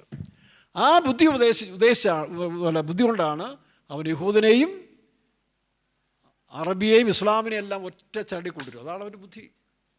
സാമ്പത്തിക പ്രശ്നങ്ങൾക്ക് ഞാൻ പരിഹാരം നൽകാം, അതാണ് 7 തല. വായിച്ചേ. അപ്പോൾ ഞാൻ 10 കൊമ്പും 7 തലയും, കൊമ്പുകളിൽ 10 രാജമുടിയും, തലയിൽ ദൂഷണനാമങ്ങളും ഉള്ള ഒരു മൃഗം സമുദ്രത്തിൽ നിന്ന് കയറി വരുന്നത് ഞാൻ കണ്ടു. അപ്പോൾ അവന് 7 തലയാണ്. അതായത് ലോകത്തിലെ ജ്ഞാനം മുഴുവൻ ഒരു മനുഷ്യനിലേക്ക് കൊണ്ടുവരും. എന്നാൽ അത് കഴിഞ്ഞ് വരുന്ന രാജാവാണ് 7 കണ്ണുള്ളവൻ. വായിച്ചേ 5:6, വെളിപ്പാട് 5:6. അറക്കപ്പെട്ട കുഞ്ഞാടിന് 7 കണ്ണും 7 കൊമ്പും. അതിന് ഞാൻ സിംഹാസനത്തിൻ്റെയും 4 ജീവികളുടെയും നടുവിലും മൂപ്പന്മാരുടെ മധ്യത്തിലും ഒരു കുഞ്ഞാട് അറുക്കപ്പെട്ടതുപോലെ നിൽക്കുന്നത് കണ്ടു. അതിന് 7 കൊമ്പും സർവ്വഭൂമിയിലേക്ക് അയച്ചിരിക്കുന്ന 7 ദൈവാത്മാക്കളായ 7 കണ്ണും കണ്ടു. അതാരാ? യേശു ക്രിസ്തു. അപ്പോൾ ഇതിൽ അലങ്കാര ഭാഷ എന്ന് പറഞ്ഞാൽ അവരുടെ ആ അനുഭവത്തിൻ്റെ വ്യാഖ്യാനമല്ല 7 കണ്ണുണ്ടെന്നുള്ള അർത്ഥം. രാവണന് 10 തലയെന്ന് അങ്ങനെ 10 തലയുണ്ടെന്നല്ല അർത്ഥം. 10 തലയുടെ ബുദ്ധി അവനുണ്ടെന്നാണ് പറഞ്ഞത്. അപ്പോൾ ഈ പറഞ്ഞ പോലെ 7 തലയും 10 കൊമ്പും, അതാണ് ഇനി വരാൻ പോകുന്ന എതിർ ക്രിസ്തുവിൻ്റെ രാജ്യം. അതിനെയാണ് ഇവർ വിശേഷിപ്പിക്കുന്നത് ഒറ്റക്കണ്ണൻ എന്ന് പറയുന്നത്. അവൻ്റെ നെറ്റിയിൽ വലിയ കണ്ണുണ്ടാകും. ഒരു കണ്ണല്ല, അവൻ ഭയങ്കര ജ്ഞാനിയാണ്. ആ ജ്ഞാനം കൊണ്ട് മനുഷ്യനെ വശീകരിച്ച് ലോകം മുഴുവൻ അവൻ്റെ നിന്നിട്ട് വരും. എന്തിനാ? അത് ദൈവം കൊണ്ട് അനുവദിക്കുന്നതാണ്. നമ്മൾ സാധാരണ പറയുന്ന പോലെ അവനെ കൊണ്ട് ഈ പറഞ്ഞ മതങ്ങളെല്ലാം ഇല്ലാതാക്കും. ഇന്നത്തെ രാഷ്ട്രീയ വ്യവസ്ഥകളെല്ലാം ഇല്ലാതാക്കി ഏകത്വത്തിലേക്ക് കൊണ്ടുവരും. ഓട്ടോക്രാസിലേക്ക്, ജനാധിപത്യം മാറി ഓട്ടോക്രാസിലേക്ക് വരും. തന്നെ ആരാധിച്ചോണം. അവൻ്റെ ആരാധന അവസാനം നമ്മൾ കേട്ടിട്ടുള്ളൂ. എതിർ ക്രിസ്തുവിൻ്റെ അവസാനത്തിൽ ക്രിസ്തു ലോകത്തിലേക്ക് വരും. ആ ക്രിസ്തുവിന് 7 കണ്ണ്. മീൻസ് അവൻ സർവജ്ഞാനിയാണ്. ദൈവിക ജ്ഞാനമാണ് കണ്ണിനെയും, ലോകജ്ഞാനം തലയെ കാണിക്കുകയാണ്. ചില പിള്ളേർ അധിക പ്രസംഗം പറയത്തില്ലേ, ആരോൻ്റെ വലിയ പറയണം അവൻ്റെ തല കണ്ടോയെന്ന് പറയും. അവൻ കൊച്ചു പയ്യനാണേലും അവന് ബാബുച്ചാനേക്കാൾ ചിലപ്പം ഡയലോഗ് അടിക്കും. അവൻ്റെ അപ്പൻ പിൻഡോയേക്കാൾ അതും കഴിഞ്ഞ് ബാബുച്ചാനേക്കാൾ ഓവർടേക്ക് ചെയ്യുമ്പോൾ വലിയമെന്ന് പറഞ്ഞു, അവൻ്റെ തല കണ്ടില്ലെന്ന്. ഇല്ലടാ. അപ്പോൾ അതാണ് ആ തലയെന്ന് പറഞ്ഞാൽ കൊച്ചു പയ്യനാണെങ്കിലും വലിയ ബുദ്ധി. അപ്പോൾ അതാണ് യേശുക്രിസ്തുവിൻ്റെ തല. മനസ്സിലായോ? ഇപ്പോൾ എന്ത് ചെയ്യുന്നു? അവൻ വന്ന് യേശുക്രിസ്തു വരുമ്പോൾ 7 കണ്ണ്. ആ 7 കണ്ണാണ് 7 ദീപങ്ങൾ. ആ 7 ദീപങ്ങളാണ് 7 സ്പിരിറ്റ് ആത്മാക്കളായ 7 ദീപങ്ങൾ. മനസ്സിലാകുന്നു? അതിനെപ്പറ്റി പല സ്ഥലങ്ങളുണ്ട്. സക്കറിയാപ്രവചനത്തിൽ വായിച്ച് 4-ാം അധ്യായം നമുക്കൊന്നുകൂടെ നോക്കാം. ഈ വിഷയങ്ങളെല്ലാം തന്നെ യൂട്യൂബിൽ സുരുബാബൻ്റെ ആലയം എന്നും പറഞ്ഞ് ഫോൾഡർ കിടപ്പുണ്ട്. വിശാലമായിട്ട് പഠിക്കാം. പഠിക്കേണ്ടവർക്ക് പഠിക്കാം. ഇതിപ്പോൾ ഒന്ന് ടച്ച് ചെയ്ത് പോവാം. വായിച്ച് 4-ാം അധ്യായം 4:10. അല്പകാര്യങ്ങളുടെ ദിവസത്തെ ആർ തുച്ഛീകരിക്കുന്നു? സർവ്വഭൂമിയിൽ ഊടാടി ചെല്ലുന്ന യഹോവയുടെ ഈ 7 കണ്ണ് സെരുബ്ബാബേലിന്റെ സക്കറിയ 4:10 വായിക്കുമ്പോൾ സർവ്വഭൂമിയിലും ഊടാടി ചെല്ലുന്ന യഹോവയുടെ 7 കണ്ണുകൾ. അതിൻ്റെ അർത്ഥം എന്താ? സെർച്ച് ലൈറ്റ് പോലെ, സർക്കസുകാരുടെ ലൈറ്റ് കറങ്ങുന്ന പോലെ ദൈവത്തിൻ്റെ കണ്ണ് മുഴുവനും തൻ്റെ കണ്ണിൻ കീഴ് ദൃഷ്ടിയിൽ മറഞ്ഞിരിക്കുന്നൊന്നുമില്ല. അതാണ് ഈ 7 കണ്ണ് സർവ്വഭൂമിയിലും ഊടാടി ചെല്ലുന്ന. ദിനവൃത്താന്ത പുസ്തകത്തിന് 16-ാം അധ്യായം നമ്മൾ വായിക്കുന്നല്ലോ. എന്താ? യഹോവയുടെ കണ്ണ് 16-ന്റെ 9-ാം വാക്യം. 2 ദിനവൃത്താന്തം 16-9. യഹോവയുടെ കണ്ണ് തങ്കൽ ഏകാഗ്ര ചിത്രന്മാരായിരിക്കുന്നു. യഹോവയുടെ കണ്ണ് തങ്കൽ ഏകാഗ്ര ചിത്തന്മാരായിരിക്കുന്നവരിൽ തന്നെത്താൻ ബലവാനെന്ന് കാണിക്കേണ്ടതിന് ഭൂമിയിൽ എല്ലായിടവും ഊടാടിക്കൊണ്ടിരിക്കുന്നു. നോക്കണം. എന്തിനാ? ആര് തങ്ങൾ ദൈവികമായ ഒരു കാര്യത്തിന് വേണ്ടി ദൈവത്തെ അന്വേഷിക്കുന്ന ബുദ്ധിമാനുണ്ടോ എന്ന് അന്വേഷിക്കും. കഴിഞ്ഞ ദിവസം ആരിഫ് ഹുസൈനും, പുള്ളി എത്തിയിസ്റ്റാന്ന് പറഞ്ഞാലും പുള്ളിയുടെ അകത്ത് ദൈവവിശ്വാസം കിടപ്പുണ്ട് കേട്ടോ. നാളെ അത് വെളിപ്പെടും. സെബാസ്റ്റ്യൻ പുന്നക്കലും തമ്മിൽ ആത്മാവിനെ കുറിച്ചിട്ട് ഒരു ഡിബേറ്റ് നടക്കുന്നത് ഞങ്ങൾ ശ്രദ്ധിച്ചു. അപ്പം ഹാരിസ് ഹുസൈന് സംശയമാണ് ആത്മാവിന്. പക്ഷെ താൻ യുക്തിവാദ സംഘത്തിൽ ചേർന്ന് അവിടുന്ന് പഠിച്ചത് കൊണ്ട് അങ്ങനെ ആയിരിക്കാം. പിന്നീട് തന്നെ പഠിപ്പിച്ച മതത്തിൻ്റെ മറ്റൊരു കാര്യം. അപ്പോൾ ആത്മാവിലുണ്ട്. ഇവിടെ 7 ആത്മാക്കൾ എന്താണെന്നാണ് ഇവിടെ കാണുന്നത്. ദൈവാത്മാവ്, ഒന്ന് ദൈവത്തിൻ്റെ ആത്മാവ്. അപ്പോൾ ഈ 7 ആത്മാവിനെയാണ് 7 ദീപങ്ങൾ, 7 കണ്ണ് എന്നൊക്കെ പറയുന്നത്. അത് ഒരു മനുഷ്യനിൽ 7 കൂടെ വന്നു കഴിഞ്ഞാൽ അവൻ ദൈവത്തെപ്പോലെ, ദൈവത്തിന് തുല്യത, ദൈവത്തെപ്പോലെ ആകുന്നൊരവസ്ഥ വരും. ഇതാണ് ഇനി വരാൻ പോകുന്ന 1000 വർഷ ഭരണത്തിൽ നടക്കാൻ പോകുന്നതാണ്. അപ്പോൾ ഈ കണ്ണ് ദൈവം മനുഷ്യൻ നോക്കിക്കൊണ്ടിരിക്കുകയാണ്. ദൈവത്തെ അന്വേഷിക്കുന്ന ബുദ്ധിമാനുണ്ടോ എന്ന് ദൈവം സ്വർഗത്തിൽ നിന്ന് നോക്കുന്നു. അതാ ജ്ഞാനം. അപ്പോൾ കണ്ണെന്ന് പറഞ്ഞതാ ജ്ഞാനം. സഭാപ്രസംഗം 2:14 ജ്ഞാനിക്ക് തലയിൽ കണ്ണുണ്ട്. വായിച്ച് 2:14. സഭാപ്രസംഗി 2:14. ജ്ഞാനിക്ക് തലയിൽ കണ്ണുണ്ട്. അപ്പോൾ ഈ കണ്ണുണ്ടെങ്കിൽ നമ്മൾ രക്ഷപ്പെട്ടു. ഈ കണ്ണില്ലാത്തവന്മാരാണ് ഈ പ്രശ്നം മുഴുവൻ ഉണ്ടാക്കുന്നത്. മറ്റുള്ളവനെ ഇടിക്കാനും ഉതയ്ക്കാനും അവൻ്റെ കൈയിട്ട് വരാനും തകർക്കാനൊക്കെ പോകുന്ന ഈ പൈശാചിക ശക്തിയിലുള്ള കണ്ണാണ്. ഡിസ്ട്രക്റ്റീവ്. വായിക്കാം 2:14. ജ്ഞാനിക്ക് തലയിൽ കണ്ണുണ്ട്. അപ്പോൾ ജ്ഞാനിക്ക് തലയിൽ കണ്ണുണ്ട്. ഈ ജ്ഞാനം 2 വിധമുണ്ട്. കൊരിന്ത്യർ പൗലോസ് പറഞ്ഞു, ഒന്ന് ഉയരത്തിലെ ജ്ഞാനം, പിന്നൊന്ന് ലോകത്തിലെ ജ്ഞാനം, ഭൗമിക ജ്ഞാനം. ഭൗമിക ജ്ഞാനം പ്രാകൃതവും പൈശാചികവും. ഉയരത്തിലെ ജ്ഞാനം സമാധാനവും ദീർഘക്ഷമയും സന്തോഷവും മനുഷ്യനെ ഐക്യപ്പെടുത്തുന്നതാണ്. അതാണ് ക്രിസ്തുവിൻ്റെ. അപ്പോൾ ക്രിസ്തു ലോകത്തിൽ വന്ന് മനുഷ്യനെ ഐക്യത ഉണ്ടാക്കി, സ്നേഹത്തിൻ്റെ വിത്ത് പതറി. പക്ഷേ അതിനെതിരായി പിശാച് എന്ത് ചെയ്യുന്നു? മറ്റു ചിലരേക്ക് എഴുന്നേൽപ്പിച്ചിട്ട് ക്രിസ്തുവിൻ്റെ സത്യങ്ങൾക്ക് വിരോധമായിട്ട് ഈ പറഞ്ഞ ആൻറ്റി സ്പിരിറ്റുകൾ ഉണ്ടാക്കുകയാണ്. ഇത് നമ്മളുടെ കൊളീഷൻ നടക്കാൻ പോവുകയാണ്. അതിനാണ് ഇപ്പോൾ ലോകം ഒരുങ്ങിക്കൊണ്ടിരിക്കുന്നത്. ക്രിസ്തുവും എതിർ ക്രിസ്തു, നമ്മൾ കഴിഞ്ഞ ആഴ്ചയൊക്കെ സംസാരിച്ചല്ലേ, ആ യുദ്ധം വരാൻ പോകുന്ന. അതിനുശേഷം വീണ്ടും ഈ ലോകം ഈ 7 സ്പിരിറ്റിൻ്റെ വാഴ്ച ഉണ്ടാകും. അതാണ് പരിശുദ്ധാത്മാവിനാൽ നമുക്കിത് ദൈവം തന്നിരിക്കുകയാണ്. അതാണ് നിലവിളക്കിനെ കാണിക്കുന്നത്. ഈ നിലവിളക്കിൻ്റെ 7 ശാഖകൾ എന്ന് പറയുന്നത് 7 വിളക്കാണ്. സക്കറിയ പ്രവചനത്തിൽ വായിച്ച് 1-ാം വാക്യം മുതൽ വായിക്കും. എന്നോട് സംസാരിക്കുന്ന ദൂതൻ പിന്നെയും വന്ന്. സക്കറിയ 4-ാം അധ്യായം എന്ന് പറഞ്ഞാൽ പുതിയ നിയമസഭ, അല്ലെങ്കിൽ പുതിയ നിയമസഭ TPK എന്നുള്ളതല്ല, ഈ ജ്ഞാനം പ്രാപിച്ച മനുഷ്യരായിരിക്കും ഇനി വരാൻ പോകുന്ന 1000 വർഷ ഭരണത്തിൽ. വേണമെങ്കിൽ ചാൻസ് നോക്കിക്കോണം കേട്ടോ, വേണമെങ്കിൽ ചാൻസ് എടുത്തോണം. ഇപ്പോഴും ആ പഴയ ചൊറിച്ചിലൊക്കെ കളഞ്ഞിട്ട്, ജാതിയും മതവും ഭാഷയെല്ലാം വലിച്ചു ദൂരെ കളഞ്ഞിട്ട് ക്രിസ്തുവിൽ വളരാൻ നോക്കിക്കോണം. പെന്തിക്കോസ് വളർന്നുകൊണ്ട് പട്ടിയുടെ കുഴൽ ഇതിനകത്തിട്ടുകൊണ്ടൊന്നും നേരെയാകത്തില്ല. ഞാൻ തുറന്നങ്ങ് പറയുക, പലരും എനിക്കറിയാം, പലയിടത്തും അറിയാം. വേലക്കാരൻ വിശ്വാസം ഇന്നും ആ തനിഗുണം മാറാതിരിക്കുക. അവരിതിൽ വളരത്തില്ല. അവരിവിടെ വരുമ്പം വേഷം കാണിച്ചിട്ട് അങ്ങോട്ട് പോയി തന്നെ കാണുമ്പോൾ പഴയ ജാതിയും മതവും ഭാഷയും രാഷ്ട്രീയം എല്ലാം പറഞ്ഞ് ഇങ്ങനെ കഴിഞ്ഞു പോവുക. ഇവിടെ നിനക്ക് തന്നെയല്ല ദോഷം. ഒരവസരം കൊടുത്തിട്ട് പോലും അത് ചാൻസ് നഷ്ടപ്പെടുത്തുന്ന പെന്തിക്കോസുകാരെ പറ്റി എന്തോ പറയാനാണ്? ഇത് അവസാന ദൂതൊക്കെ ആയതുകൊണ്ടാണ് ഇത് തുറന്നങ്ങ് പറയുന്നത്. കേൾക്കാൻ ചെവിയുള്ളവൻ കേൾക്കട്ടെ. വായിക്കാം. എന്നോട് സംസാരിക്കുന്ന ദൂതൻ പിന്നെയും വന്ന് ഉറക്കത്തിൽ നിന്ന് ഉണർത്തുന്നത് പോലെ എന്നെ ഉണർത്തി, നീ എന്ത് കാണുന്നു എന്ന് എന്നോട് ചോദിച്ചതിന് ഞാൻ മുഴുവനും പൊന്നുകൊണ്ടുള്ള വിളക്ക് തണ്ട. അതാണ് പൂർണ്ണപ്പെട്ട ഒരു മനുഷ്യനെ കാണിക്കുകയാണ്. നമ്മുടെ ഭാഷയിൽ പറഞ്ഞാൽ സഭ എന്നൊരു വിശ്വാസിയാണ്. ഒറ്റ വിശ്വാസിയായിട്ട് എടുത്താൽ മതി. നിങ്ങൾ ഈ സഭ എന്ന് പറഞ്ഞ് പോകണ്ട. നീ പെന്തിക്കോസ് മിഷൻ, DPM, IPC, നീയാണ് ഈ സഭ, നീയാണ് ക്രിസ്തുവിൻ്റെ മന്ദിരം. അങ്ങനെ പഠിക്കേ, അപ്പോഴേ നീ നന്നാകത്തുള്ളൂ. ഞങ്ങളുടെ സഭ, ഞങ്ങളുടെ പെന്തിക്കോസ്, ഞങ്ങളുടെ അപ്പച്ചൻ, ഞങ്ങളുടെ അമ്മച്ചി, ആ കാലമൊക്കെ രണ്ടാമത്തെ പീരീഡോട് കഴിഞ്ഞു. ഇനി നീ തന്നെ ജീവിക്കാൻ നോക്കേ, നീ തന്നെ മണവാട്ടിയാകാൻ നോക്കേ, നീ തന്നെ പ്രീസ്റ്റാകാൻ നോക്കേ. അതാണ് ആരും ഉപദേശിക്കേണ്ട ആവശ്യമില്ല. എല്ലാവരും ദൈവത്താൽ ഉപദേശിക്കപ്പെട്ടവരായി തീരുന്ന ഘട്ടമൊന്നും. അതിലേക്ക് വാ. അപ്പോഴാണ് നീ യഥാർത്ഥ മനുഷ്യനായിത്തീരുന്നത്, ദൈവിക മനുഷ്യൻ. ഇന്ന് ലോകം എന്താ പറയുന്നത്? പരിണാമ സിദ്ധാന്തങ്ങളും ഈ പറയുന്ന റെവല്യൂഷൻ എല്ലാവരും പറയുന്നത് എന്താ? ഇനി അടുത്ത മനുഷ്യൻ്റെ കൺവേർഷൻ എന്ന് പറയുന്നത് ദേവമനുഷ്യൻ. എലോൺ മസ്ക് കൂടെ പറയുന്നതാണ്, ഇനി ദൈവമനുഷ്യരെ ഉണ്ടാക്കുകയാണ് ഞങ്ങൾ. കാരണം എക്സ്ട്രാ ഓർഡിനറി മനുഷ്യരെ അവർ ദൈവത്തിൻ്റെ മനുഷ്യൻ്റെ ഇടയ്ക്ക് ഉള്ളവരായിരിക്കണം. ഇപ്പോൾ തന്നെ എമ്പുരാൻ എന്ന് പറഞ്ഞൊരു സിനിമ വന്നില്ലേ? എമ്പുരാൻ അത് എതിർ ക്രിസ്തുവിനെ ബാലൻസ് ചെയ്യുന്നവനാണ്, സാത്താനെ ബാലൻസ് ചെയ്യുന്നതാണ് എമ്പുരാൻ. അപ്പോൾ അവർ പറഞ്ഞത് യേശു ക്രിസ്തുവിൽ കൂടി രക്ഷ കിട്ടിയില്ലെങ്കിൽ നിനക്ക് എമ്പുരാനാണ് നല്ലതെന്ന് പറഞ്ഞു. അതാ സംഭവിക്കാൻ പോകുന്നത്. ആ സിനിമയിൽ പറഞ്ഞ ഒരു കാര്യം സത്യം, ഞാൻ കണ്ടില്ല കേട്ടോ, ഞാൻ ആ ഡയലോഗ് വായിച്ചതാണ്. യേശു ക്രിസ്തു മൂലം നിനക്ക് പ്രയോജനപ്പെട്ടില്ലെങ്കിൽ പിന്നെ നിൻ്റെ രക്ഷകൻ എമ്പുരാനാണ്. ഇതിനകത്തൊരു വലിയ സത്യമുണ്ട്. ആ എമ്പുരാൻ വെളിപ്പെടാൻ പോവുകയാണ്. എമ്പുരാന് ശേഷം ആര് വരും? ഈ പെരമ്പൂരിലെ പുള്ളിയുടെ ആൻ്റണി പെരുമ്പോർ. അപ്പോൾ അവർ അടുത്ത സിനിമയ്ക്ക് പ്ലാൻ ഇട്ടിക്ക് തമ്പുരാൻ എന്നാണ്. എമ്പുരാൻ കഴിഞ്ഞ് ഇനി തമ്പുരാൻ സിനിമ എടുക്കാൻ പ്ലാൻ ഇടുക. ആ തമ്പുരാൻ ആരാ? യേശു ക്രിസ്തു. അവർ പ്രഖ്യാപിച്ചു കഴിഞ്ഞെന്നാണ് എനിക്ക് തോന്നുന്നത്. പക്ഷെ നടക്കുമെന്ന് അറിയത്തില്ല. എമ്പുരാനെ എല്ലാവരും സ്നേഹിക്കും, എല്ലാ പാർട്ടിക്കാരും എല്ലാ ജാതിക്കാരും എമ്പുരാനെ ഇഷ്ടപ്പെടും. പക്ഷേ തമ്പുരാൻ എന്ന് പറഞ്ഞിറക്കിയാൽ ചിലപ്പോൾ അവർ സമ്മതിക്കുമെന്ന് എനിക്ക് തോന്നുന്നില്ല. അതുകൊണ്ട് ആൻ്റണി പെരുമ്പാവൂർ സൂക്ഷിച്ചു വേണം സിനിമ ഇറക്കാൻ. കാരണം അത് സിനിമയല്ല, ഒറിജിനൽ വന്നോളും. അപ്പോൾ എമ്പുരാന് ശേഷം തമ്പുരാൻ വരാൻ പോവാണ്. തമ്പുരാൻ വന്നെങ്കിൽ ഇത് ശരിയാകത്തുള്ളൂ. മുസ്ലിങ്ങൾ പറഞ്ഞില്ല പടച്ച തമ്പുരാൻ. ശരിയായ അറിവുള്ള മുസ്ലിങ്ങൾ എപ്പോഴും അതേ പറയത്തില്ല, പടച്ച തമ്പുരാൻ, പടച്ചവൻ, അവൻ തമ്പുരാനാണ്. അപ്പോൾ എമ്പുരാന് ശേഷം തമ്പുരാൻ വരാൻ പോവുകയാണ്. എമ്പുരാൻ 7 വർഷം. അപ്പോൾ ആ പറഞ്ഞ സിനിമയിലൊരു ഡയലോഗുണ്ട്, എന്താ?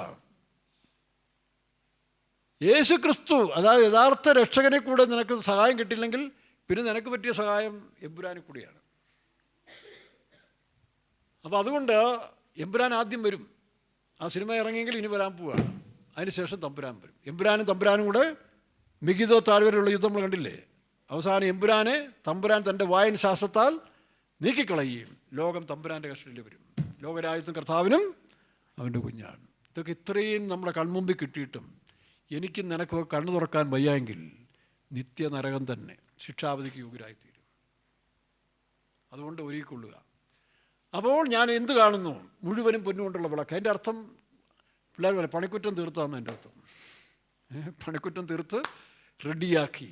കാരണം വിശ്വാസത്തിൽ തുടങ്ങി വിശ്വാസത്തിൽ അവസാനിപ്പിച്ചു. വിശ്വാസ നായകനും അവിടെ വിശ്വാസം പൊന്ന്, വിശ്വാസത്തിൻ്റെ പണി തീർത്ത ഒരു വിശ്വാസിക്ക് നിഴലാണ് ഈ വിളക്കെന്ന് പറയുന്നത്. അല്ല ഒരു വേലക്കാരൻ നിഴല്, ഒറ്റ വിശ്വാസിക്ക് വേലക്കാരൻ നിഴലാണ്. ഇനി ആ മുഴുവനും പൊന്നെന്ന് പറഞ്ഞാൽ മുഴുവനും വിശ്വാസത്തിൻ്റെ പണി തീർത്ത വിളക്ക്. അടുത്തത് സക്കറിയ. അതിൻ്റെ തലയ്ക്ക് ഒരു കുടവും. കുടം. ഈ വിളക്കിന് സമാകൂടാരത്തിന് ശലോമോൻ്റെ ആലയത്തിലും ഈ വിളക്കിന് കുടമില്ലായിരുന്നു. ഇവിടെ കുടമുണ്ട്. എന്തിനാ? ഒഴിച്ചു കൊടുക്കാൻ. ആ കുടം എന്താ? നമ്മുടെ മനസ്സ്. അതാണ് ഹൃദയദൃഷ്ടി പ്രകാശിപ്പിക്കാൻ എന്ത് വേണം? എണ്ണ വേണം. നമ്മുടെ ഹൃദയദൃഷ്ടി പ്രകാശിക്കണമെങ്കിൽ എണ്ണ വേണം. എണ്ണ എവിടുന്ന് കിട്ടും?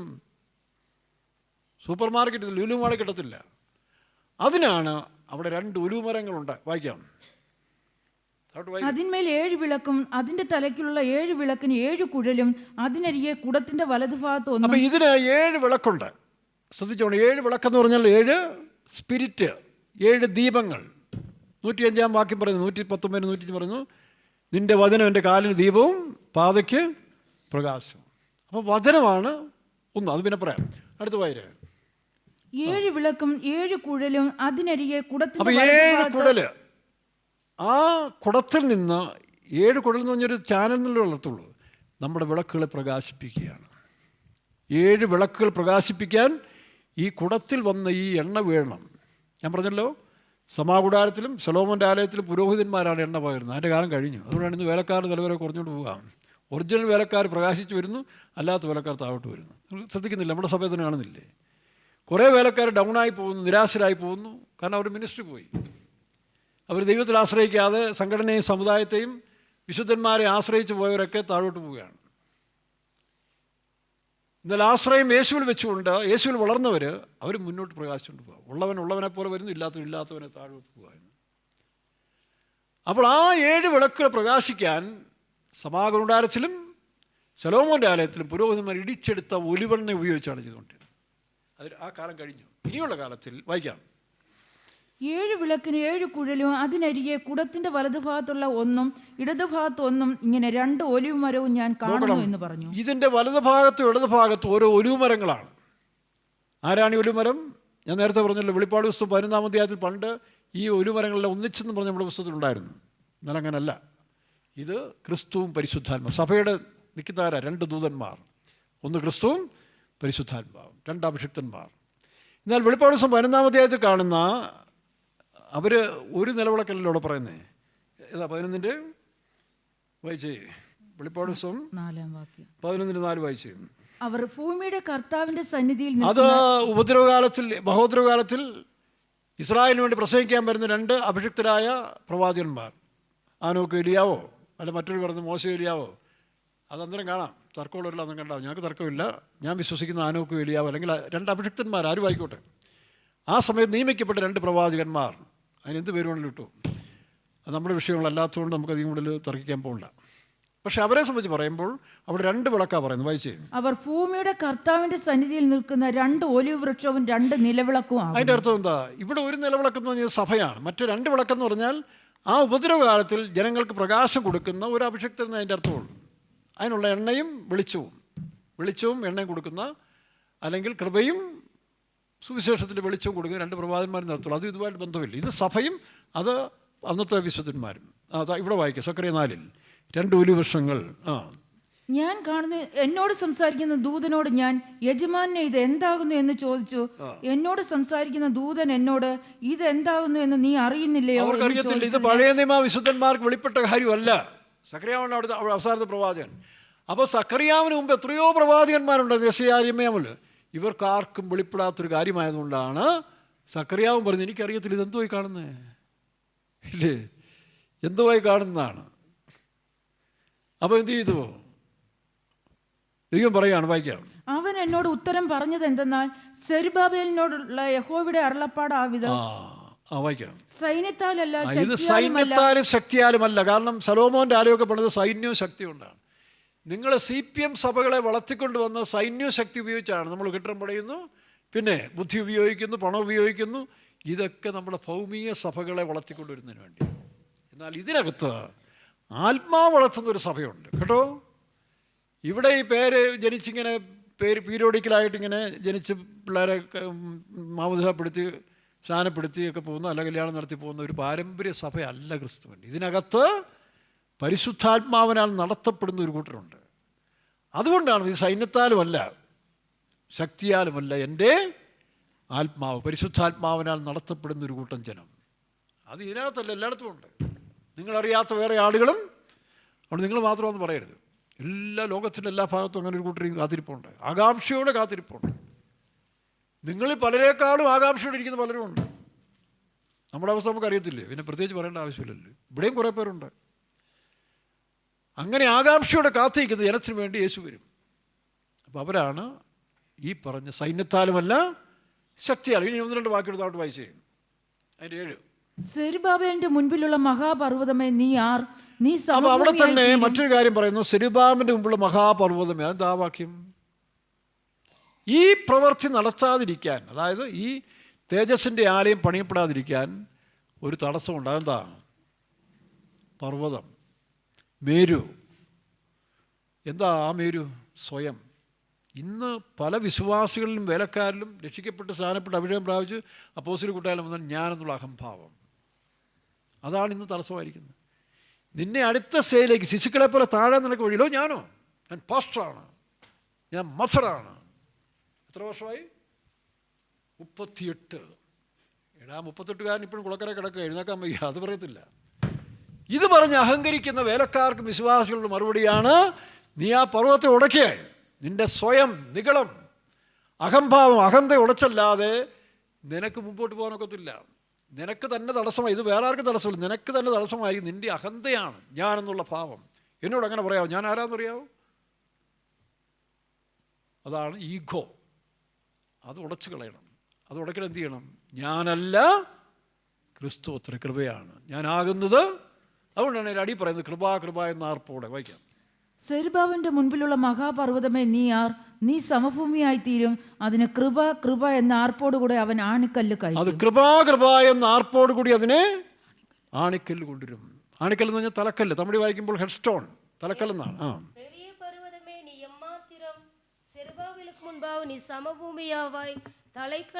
തലയ്ക്കല്ലേ. ഇപ്പൊ തലക്കല്ലായ ക്രിസ്തുവോടെ കിടക്കുന്ന പലരുടെയും മൂലയ്ക്ക് കിടക്കുക. മൂലക്കല്ലല്ലേ? നമ്മളെ ഉയർത്താൻ വേണ്ടി യേശു മൂലയിലേക്ക് വന്നു, തകർക്കപ്പെട്ടു. പക്ഷേ ആ യേശുവിനെ അവിടെ കടത്തിക്കൊണ്ട് എന്നെപ്പോലുള്ള പാസ്റ്റർമാരുടെയും നിങ്ങളെപ്പോലെയുള്ള വിശ്വാസികളുടെയും കളികളാണ് നടക്കുന്നത് പലയിടത്തും. അവരെല്ലാം ഓർത്തോണം, ശിശുക്കളെ പോലെ താഴ്ത്തിയിട്ട് ഞാനല്ല കർത്താവേ, കൃപ കൃപ കൃപ എന്ന് പറഞ്ഞിട്ട് ആരെ കൊണ്ടുവരണം? ആ യേശു ക്രിസ്തുവിന് നിന്നെ തേടി വരത്തില്ല. നിൻ്റെ അഹങ്കാരം നികളം കയറിയോട് അവർ പുറത്തായി. അതാണ് ഗലാത്യലേഖനം 4-ാം അധ്യായത്തിൻ്റെ 19 വായിക്കണ്ട.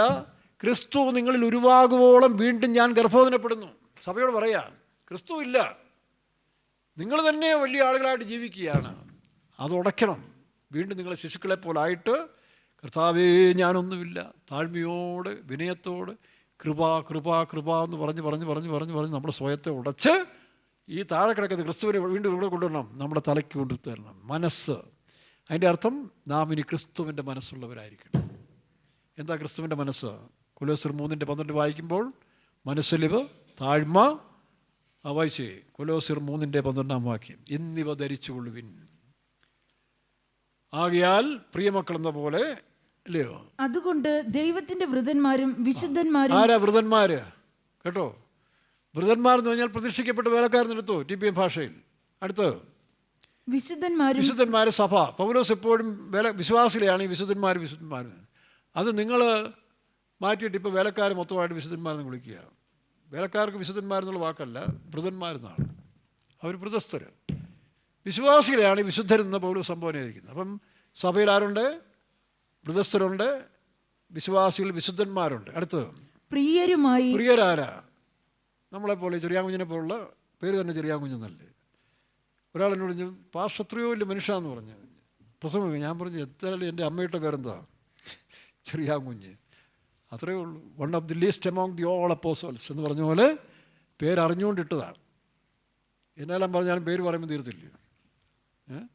കോഴിക്കോട് ഒരു അന്യസംസ്ഥാനത്തു നിന്നൊരു സഹോദരി രാവിലെ പ്രൈസിങ്ങിന് വായിക്കുക. ഇപ്പോൾ പാസ്റ്റർമാരൊക്കെ പേര് വായിക്കില്ല. അപ്പോൾ പുള്ളിക്കാരത്തി നോക്കി വായിക്കുക, ചെറിയ കുഞ്ഞിനായ സ്തോത്രം.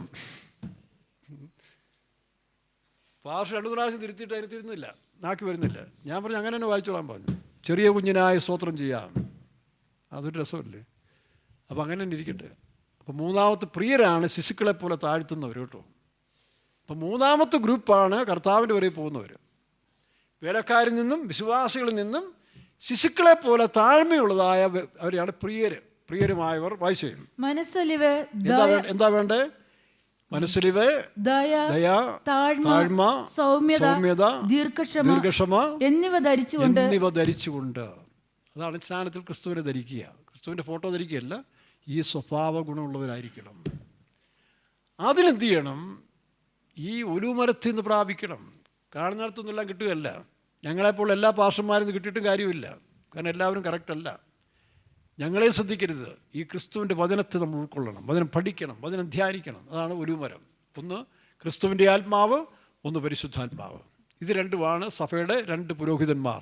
ഒന്ന് മൽക്കീസദേക്ക്, ഒന്ന് മൽക്കീസേദെക്കിന്റെ ക്രമത്തിൽ പുരോഹിതനായി. അത് ദൈവം അനുവദിച്ച് നമുക്ക് നാളെ ചിന്തിക്കാം. അപ്പോൾ അവിടെ നിന്ന് ആ ഒലിവുമരത്തിൽ നിന്ന് 2 അഭിഷിക്തന്മാരിൽ നിന്ന് കിട്ടുന്ന എന്താ? സഭയ്ക്കുള്ള മൂലധനം എന്താ? വചനം, പിന്നെ ആത്മാവ്. ഞാൻ നിങ്ങളോട് സംസാരിച്ച വചനങ്ങൾ ആത്മാവും ജീവനുമാവും. അപ്പോൾ ആ ആത്മാവും ജീവനും പ്രാപിച്ചുകൊണ്ട് വളരും തോറും നമ്മൾ ക്രിസ്തുവിനെ പോലെ ആയിത്തീരും. മനസ്സിലാവുന്നു? ക്രിസ്തുവിനെ പോലെ ആയിത്തീരും. അല്ല പാസ്റ്റർമാർ പോലെ നടന്നിട്ട് കാര്യം. പാസ്റ്റർമാർ പലതും ഗതികേടി പോയിക്കൊണ്ടിരിക്കുന്ന സമയമാണ് പലയിടത്തും, എല്ലാ സഭകളിലും. അപ്പോൾ ആ കൂട്ടത്തിൽ നിങ്ങൾ ക്രിസ്തുവിനോട് പറ്റിയിരിക്കുന്ന അവസ്ഥ. കാലേബും യോശുവായും ദൈവത്തോട് പറ്റിയിരുന്നു. അതുകൊണ്ട് അവർ കരാരി പ്രവേശിച്ചു. ഇതുപോലെ ചുമ്മാ സഭയുടെ മെമ്പറാന്ന് പറഞ്ഞ് നടന്നിട്ട് കാര്യമൊന്നുമില്ല. അല്ല വെയ്ത്തോമിൽ വെള്ള ധരിച്ചുകൊണ്ട് കാര്യമൊന്നുമില്ല. മനസ്സ് വളരണം. ക്രിസ്തുവിനുള്ള ഏകാഗ്രതയിൽ കന്യകയുടെ മനസ്സ് കൊണ്ടുവരണം. അതിൽ ക്രിസ്തുവിനെക്കുറിച്ചുള്ള അറിവ്, ജ്ഞാനം അത് നിറയ്ക്കണം. അത് നിറച്ചു കഴിഞ്ഞാൽ പിന്നെ വേറൊന്നും കയറത്തില്ല. ഈ ഒരു പാത്രത്തിൽ എന്തെങ്കിലും ഒഴിച്ചാൽ പറയും ഇത് നിറഞ്ഞു പറഞ്ഞ് ഇനി വേറൊന്നും ഒഴിക്കരുതെന്ന് പറയും. ഇത് കാലിയായിരുന്ന ആർക്കും കൊണ്ട് ഒഴിക്കാം, വിഷം ഒഴിക്കാം, എന്ത് വേണമെങ്കിലും ഒഴിക്കാം. അപ്പോൾ എന്ന് പറഞ്ഞ പോലെ നമ്മുടെ മനസ്സ്, അതാണ് ഉത്തമത്തിൽ വായിക്കുമ്പോൾ മണവാട്ടിയുടെ മനസ്സ്, കാന്തയുടെ മനസ്സെങ്ങനെ ആയിരിക്കണം? പിളർന്ന മാതളപ്പഴം പോലെ ഇരിക്കണം എന്നാണ്. അത് പൊട്ടിച്ച് നോക്കിയാൽ അതിനകത്ത് അല്ലികൾ ഇങ്ങനെ ഇരുന്ന പോലെ ദൈവത്തിൻ്റെ വചനം നിറയ്ക്കണം. കൊലോസ്യലേഖനത്തിൽ വായിക്കുമ്പോൾ നിങ്ങളുടെ ഹൃദയം കർത്താവിൻ്റെ വചനം കൊണ്ട് നിറയ്ക്കുമാറാകട്ടെ, അല്ലേ? ഒരു വാക്യമില്ലയോ?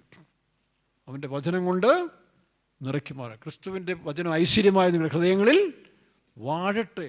അപ്പോൾ ഈ വചനമൊക്കെ കൈക്കൊള്ളാതെ ഇങ്ങനെ ഡാംഡു അടിച്ച് നടന്നവരൊക്കെ അവസാനം പതറിപ്പോകും. വചനമുള്ളവൻ നിൽക്കും. അതാണ് ഒരു ഒലിവുമരം. മറ്റൊന്ന് പരിശുദ്ധാത്മാവ്. 2 ഇതിൽ നിന്ന് കിട്ടുന്ന എണ്ണ നമ്മുടെ മനസ്സിലേക്ക് വരും. നമ്മൾ വായിക്കുന്ന വചനം പരിശുദ്ധാത്മ നിറവിൽ ഈ എണ്ണ നമ്മുടെ ഹൃദയത്തിലേക്ക് വരും. ആ എണ്ണ നമ്മുടെ മുഖത്തെ മിനുക്കും. അതിൻ്റെ അർത്ഥം എന്താ? മണവാട്ടിയായിട്ട് ഒരുക്കും. 104 സങ്കീർത്തനത്തിൽ 15 വാക്യം വായിക്കുമ്പോൾ എണ്ണ മുഖത്തെ മിനുക്കുന്നു. അപ്പം, വചനം അപ്പമായും വായിച്ചേ 104:15. അവൻ ഭൂമിയിൽ നിന്ന് ആഹാരവും മനുഷ്യന്റെ ഹൃദയത്തെ സന്തോഷിപ്പിക്കുന്ന വീഞ്ഞ്. അത് ആക്ഷികമായ വീഞ്ഞല്ല. അതാണ് പത്രോസ് പറഞ്ഞു, ഇവർ പുതുവീഞ്ഞ് കുടിച്ചവരല്ല, മറ്റേ വീഞ്ഞ് കുടിച്ചതാ. ഈ ലഹരി ഉണ്ടെങ്കിലേ മറ്റു ലഹരി വേണ്ടെന്ന് വയ്ക്കത്തുള്ളൂ. ഈ ലഹരി പെന്തിക്കോസിലെ പിള്ളേർക്ക് അല്ലെങ്കിൽ നിങ്ങൾക്ക് കിട്ടാതെ വരുമ്പോഴാണ് നിങ്ങൾ അപ്പുറത്ത് പോയി സ്മോൾ അടിക്കാൻ പോകുന്നത്. സ്മോൾ അടിക്കാൻ പോകുന്നതിൻ്റെ കാരണം ഇതാണ്. ഒരു കൺവെൻഷന് പേരൻസ് നോക്കിയപ്പോൾ ഇവിടെ അല്ല, ഈ സെൻറ്ററിലല്ല കേട്ടോ, വേറെ സെൻറ്ററിൽ കൺവെൻഷൻ നടക്കുക. അവൻ നോക്കിയാൽ നല്ല ഉറത്തിറച്ചിയുടെ മണം. അപ്പോൾ അവർ ഇറച്ചി വാങ്ങിച്ചുകൊണ്ട് 2 പിള്ളേർ മേളിൽ പോയി. ഒരുത്തൻ കുപ്പിയും കൊണ്ട് വന്നു. പിന്നെ അവർ പിടിച്ചു കേട്ടോ. പിടിച്ചിട്ടെന്ത് കൊടുക്കാനാണ്? അപ്പോൾ ഈ ലഹരി ആദ്യം കൊടുക്കേ. ഇത് ലഹരി കെട്ടുന്നവന് മറ്റൊരു ലഹരി വേണ്ട. ഇത് ഒറിജിനലാണ്. അതാണ് ഹൃദയത്തെ ബലപ്പെടുത്തുന്ന അവൻ ഭൂമിയിൽ നിന്ന് ആഹാരവും മനുഷ്യന്റെ ഹൃദയത്തെ സന്തോഷിപ്പിക്കുന്ന വീഞ്ഞും അവന്റെ മുഖത്തെ മിനുക്കുവാൻ എണ്ണയും പിന്നെ മനുഷ്യന്റെ ഹൃദയത്തെ ബലപ്പെടുത്തുന്ന അപ്പവും ഉത്ഭവിപ്പിക്കുന്നു. മനുഷ്യന്റെ ഹൃദയത്തെ ബലപ്പെടുത്തുന്ന അപ്പവും 3 കാര്യങ്ങൾ കേട്ടോ. വീഞ്ഞെന്ന് പറയുന്നത് പരിശുദ്ധാത്മാവിന് സന്തോഷം, ദൈവത്തിൻ്റെ ആത്മസന്തോഷം. ഹൃദയത്തെ ബലപ്പെടുത്തുന്ന അപ്പം, അത് വയറിനെ ബലപ്പെടുത്തുന്നതല്ല, ഹൃദയം ബലപ്പെട്ടിരുന്നാൽ മാത്രമേ പ്രശ്നങ്ങൾ നേരിടാനൊക്കത്തുള്ളൂ, വളരാനൊക്കത്തുള്ളൂ. അത് ഹൃദയത്തെ ബലപ്പെടുത്തുന്ന അപ്പം. മുഖത്തെ മിനുക്കുന്ന എണ്ണ, അതിൻ്റെ അർത്ഥം എന്താ? ആരോഗ്യമുണ്ട്, പക്ഷെ സൗന്ദര്യം കൂടെ വരണം. യെശയ്യാപ്രവചനം 33:17 വായിക്കുമ്പോൾ മണവാളനെ, രാജാവിനെ അവൻ്റെ സൗന്ദര്യത്തോടു കൂടി ദർശിക്കണം. മണവാട്ടി സൗന്ദര്യമില്ലെങ്കിൽ എന്ത് പറയും? കല്യാണത്തിന് പോയാൽ കാര്യം ശരിയാ, ബുദ്ധി ജ്ഞാനമൊക്കെ ഉണ്ടെന്ന് പറഞ്ഞാൽ ആദ്യം നോക്കുന്ന എന്താ? സൗന്ദര്യം കൂടെ വേണ്ടേ? First impression is the best എന്ന് പറഞ്ഞ പോലെ ഇത് ദൈവിക ചൈതന്യം, മറ്റു ലോകത്തിൻ്റെ സൗന്ദര്യമല്ല, അതാണ് മുഖത്തെ മിനുക്കുന്ന എണ്ണ. അപ്പോൾ ഈ എണ്ണ പകരുന്ന ഇത് 3 ഉണ്ട്. ഈ എണ്ണയ്ക്കകത്ത് 3 കാര്യങ്ങളുണ്ട്. എന്തൊക്കെ? വീഞ്ഞ്, അപ്പം, എണ്ണ. അതാണ് ദൈവത്തിൽ നിന്ന് പ്രാപിക്കുന്നത്. ഉയരത്തിലെ ജ്ഞാനമോ, ഉയരത്തിൽ നിന്ന് വരുന്ന ജ്ഞാനം, ഉയരത്തിൽ നിന്നുള്ള ആത്മാവ്, ഇതെല്ലാം പലയിടത്തും എഴുതിയിട്ടുണ്ട്. അപ്പോൾ ആ ആത്മാവിനെ പ്രാപിച്ചു കഴിയുമ്പോൾ നമ്മുടെ 7 വിളക്ക് പ്രകാശിക്കും. എന്താ 7 വിളക്ക്, 7 ദീപങ്ങൾ എന്ന് പറയുന്നത്? യെശയ്യാ 11 2 വാക്യം മുതൽ വായിക്കാം. യെശയ്യാ 11:2 മുതൽ. അവന്റെ മേൽ യഹോവയുടെ ആത്മാവ് ആവസിക്കും. നോക്കണം, അവന്റെ മേൽ യഹോവയുടെ ആത്മാവ്. അപ്പോൾ യേശുക്രിസ്തുവിന്മേൽ 7 കണ്ണെന്ന് പറയുന്നത് യേശുക്രിസ്തുവിന്മേൽ ദൈവത്തിൻ്റെ ആത്മാവ് ഉണ്ടായിരുന്നു. വായിക്കാം. ജ്ഞാനത്തിന്റെയും വിവേകത്തിന്റെയും ആത്മാവ്. വിളക്കിന്റെ നടുത്തണ്ടാണ് നമ്മൾ ഈ കാണുന്ന ദൈവാത്മാവ് അത് 6 ശാഖകളായിട്ട് പിരിയുകയാണ്. ജ്ഞാനത്തിൻ്റെയും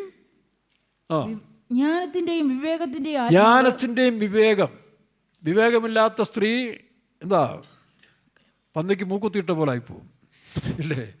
അപ്പോൾ സ്ത്രീ സഭയാണ്, മണവാട്ടിയാണ്. അപ്പോൾ നമുക്ക് വിവേകം വേണം, ജ്ഞാനം, വിവേകം, പരിജ്ഞാനം. അല്ലാതെ കുടകർ വെച്ചുകൊണ്ടോ പിന്നെ വേറെന്തെങ്കിലും വലിയ വീട് വെച്ചുകൊണ്ട് ടൈൽസ് ഒട്ടിച്ചോണ്ടൊന്നും കാര്യമൊന്നുമില്ല. വിവേകവും ജ്ഞാനവും വേണം. അതാണ് ഇവിടെ പറഞ്ഞിരിക്കുന്നത്. വായിച്ചേ. ജ്ഞാനത്തിൻ്റെയും വിവേകത്തിൻ്റെയും ആത്മാവ്. ജ്ഞാനത്തിൻ്റെയും, അപ്പം നിലവിളക്കിൻ്റെ നടുത്തേണ്ട ദൈവാത്മാവ് അത് തന്നെ പിരിഞ്ഞു പോകുന്നു. 2 എന്ന് പറഞ്ഞാൽ ജ്ഞാനത്തിൻ്റെയും വിവേകത്തിൻ്റെ ആത്മാവ്, പിന്നെ ആലോചനയുടെയും ബലത്തിൻ്റെയും ആത്മാവ്. ആലോചനയുടെയും ബലം രണ്ടും വേണം. ഈ ആലോചന ഒരുത്തരും ബലം മറ്റൊരുത്തനായതുകൊണ്ടാണ് പ്രശ്നം. തൊഴിലാളി അധ്വാനിക്കും, മുതലാളി ഓഫീസിലിരുന്ന് കാര്യങ്ങൾ നിയന്ത്രിക്കും. ഇത് മുതലാളിയും തൊഴിലാളിയും ഒരാൾ തന്നെ, 2 in 1. അപ്പം പിന്നെ പ്രശ്നമില്ലല്ലോ. മുതലാളി ഒരാൾ തന്നെ, തൊഴിലാളി ഒരാൾ തന്നെ, 2 ആത്മാവ് ഒരാൾ വരികയാണ്. ജ്ഞാനത്തിൻ്റെയും വിവേകത്തിൻ്റെയും, പിന്നെ ആലോചനയുടെയും ബലത്തിൻ്റെയും, പിന്നെ പരിജ്ഞാനത്തിൻ്റെയും യഹോഭക്തിയുടെയും. പരിജ്ഞാനം അടുത്ത ദൈവികത്തിന്, പരിജ്ഞാനത്തിൻ്റെയും യഹോഭക്തിയുടെ ആത്മാവ്. ഇതാണ് 7 വിളക്ക് അല്ലെങ്കിൽ 7 ദീപം എന്ന് പറയുന്നത്. ഇപ്പോൾ സംശയമുണ്ടോ? ഇപ്പോൾ ആരിഫ് ഹുസൈനോട് പറഞ്ഞു കൊടുക്കണം, ഈ ആത്മാവെന്ന് പറഞ്ഞ് ഇതൊക്കെ തന്നെയാണ് ദൈവത്തിൽ നിന്ന് വരുന്ന 7 അനുഭവങ്ങൾ. എന്തൊക്കെ? ജ്ഞാനം, വിവേകം, ബലം, പരിജ്ഞാനം, പിന്നെ ആലോചന, ദൈവഭയം. ഇത് മനുഷ്യന് കൊടുക്കാൻ പോകും. അതാണ് ദൈവികം. അതാ ദൈവത്തിന് മനുഷ്യൻ കൊടുത്തിരിക്കുന്ന 7 വിളക്ക്, 7 ആത്മാവ്, 7 ദീപങ്ങൾ. ഇത് വെച്ചാണ് കാര്യങ്ങളെല്ലാം നടക്കുന്നത്. അതാണ് 8-ാം സങ്കീർത്തനത്തിൽ വായിക്കുമ്പോൾ ഞാൻ മുഖാന്തരം രാജാക്കന്മാർ വാഴും. രാജാക്കന്മാർക്ക് ഇതില്ലെങ്കിൽ ഇന്ന് പല രാജ്യങ്ങളും നടക്കുന്ന ഭരണം പോലെ നടക്കും, കേരളം ഉൾപ്പെടെ. ദൈവത്തിന് സ്തോത്രം. ഈ ജ്ഞാനത്തിലേക്കുണ്ട്. അതാണ് 1000 വർഷ ഭരണം സൗഭാഗ്യമായി തീരാൻ കാരണം. വായിച്ച് 11:9 വായിച്ച്.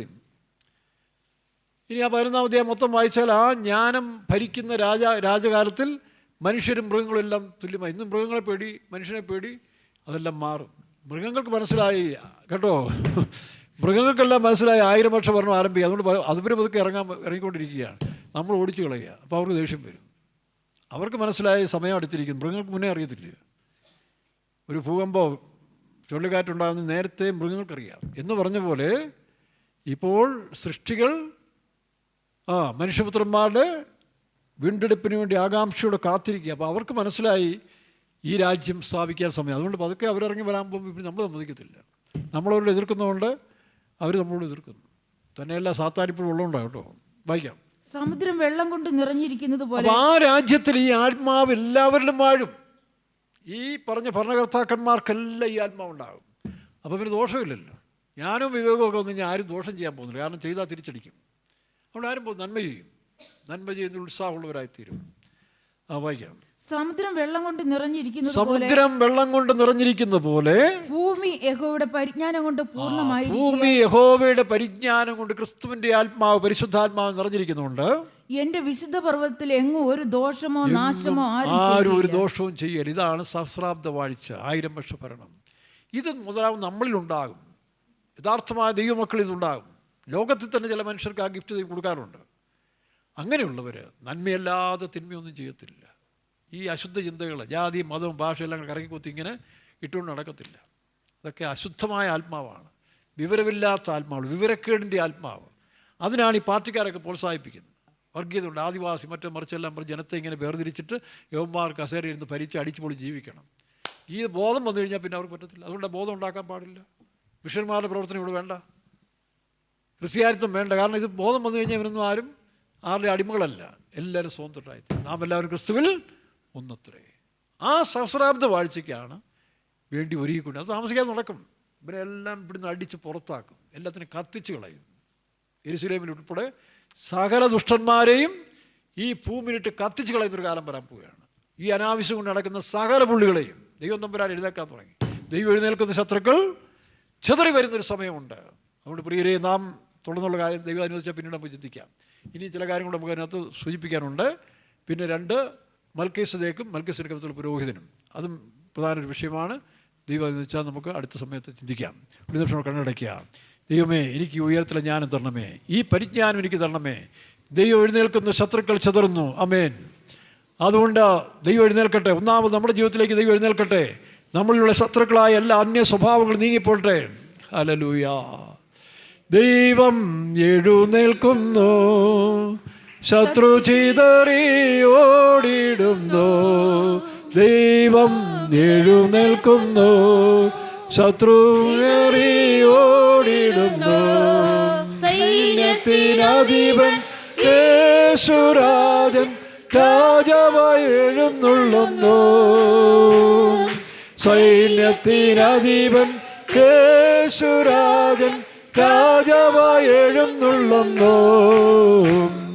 ജയം ജയം അവൻ നാമത്തിൽ, ജയം ജയം നമുക്കു സ്വന്തം. ജയം ജയം അവൻ നാമത്തിൽ, ജയം ജയം നമുക്കു സ്വന്തം. ദൈവം എഴുന്നേൽക്കുന്നു, ശത്രു ചിതറി ഓടിടുന്നു. ദൈവം എഴുന്നേൽക്കുന്നു, ശത്രു ചിതറി ഓടിടുന്നു. ദൈവം എഴുന്നേൽക്കുന്നു, ശത്രു ചിതറി ഓടിടുന്നു. ദൈവം ആമേൻ. ഓ ഗ്ലോറി. ശത്രു ചിതറി ഓടിടുന്നു, ദൈവം എഴുന്നേൽക്കുന്നു. ഹല്ലേലൂയ. ഓടിടുന്നു, ദൈവം എഴുന്നേൽക്കുന്നു. ശത്രു ചിതറി ഓടിടുന്നു.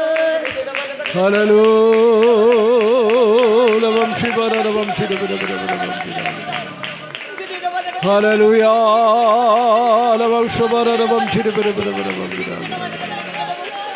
ഹല്ലേലൂയ.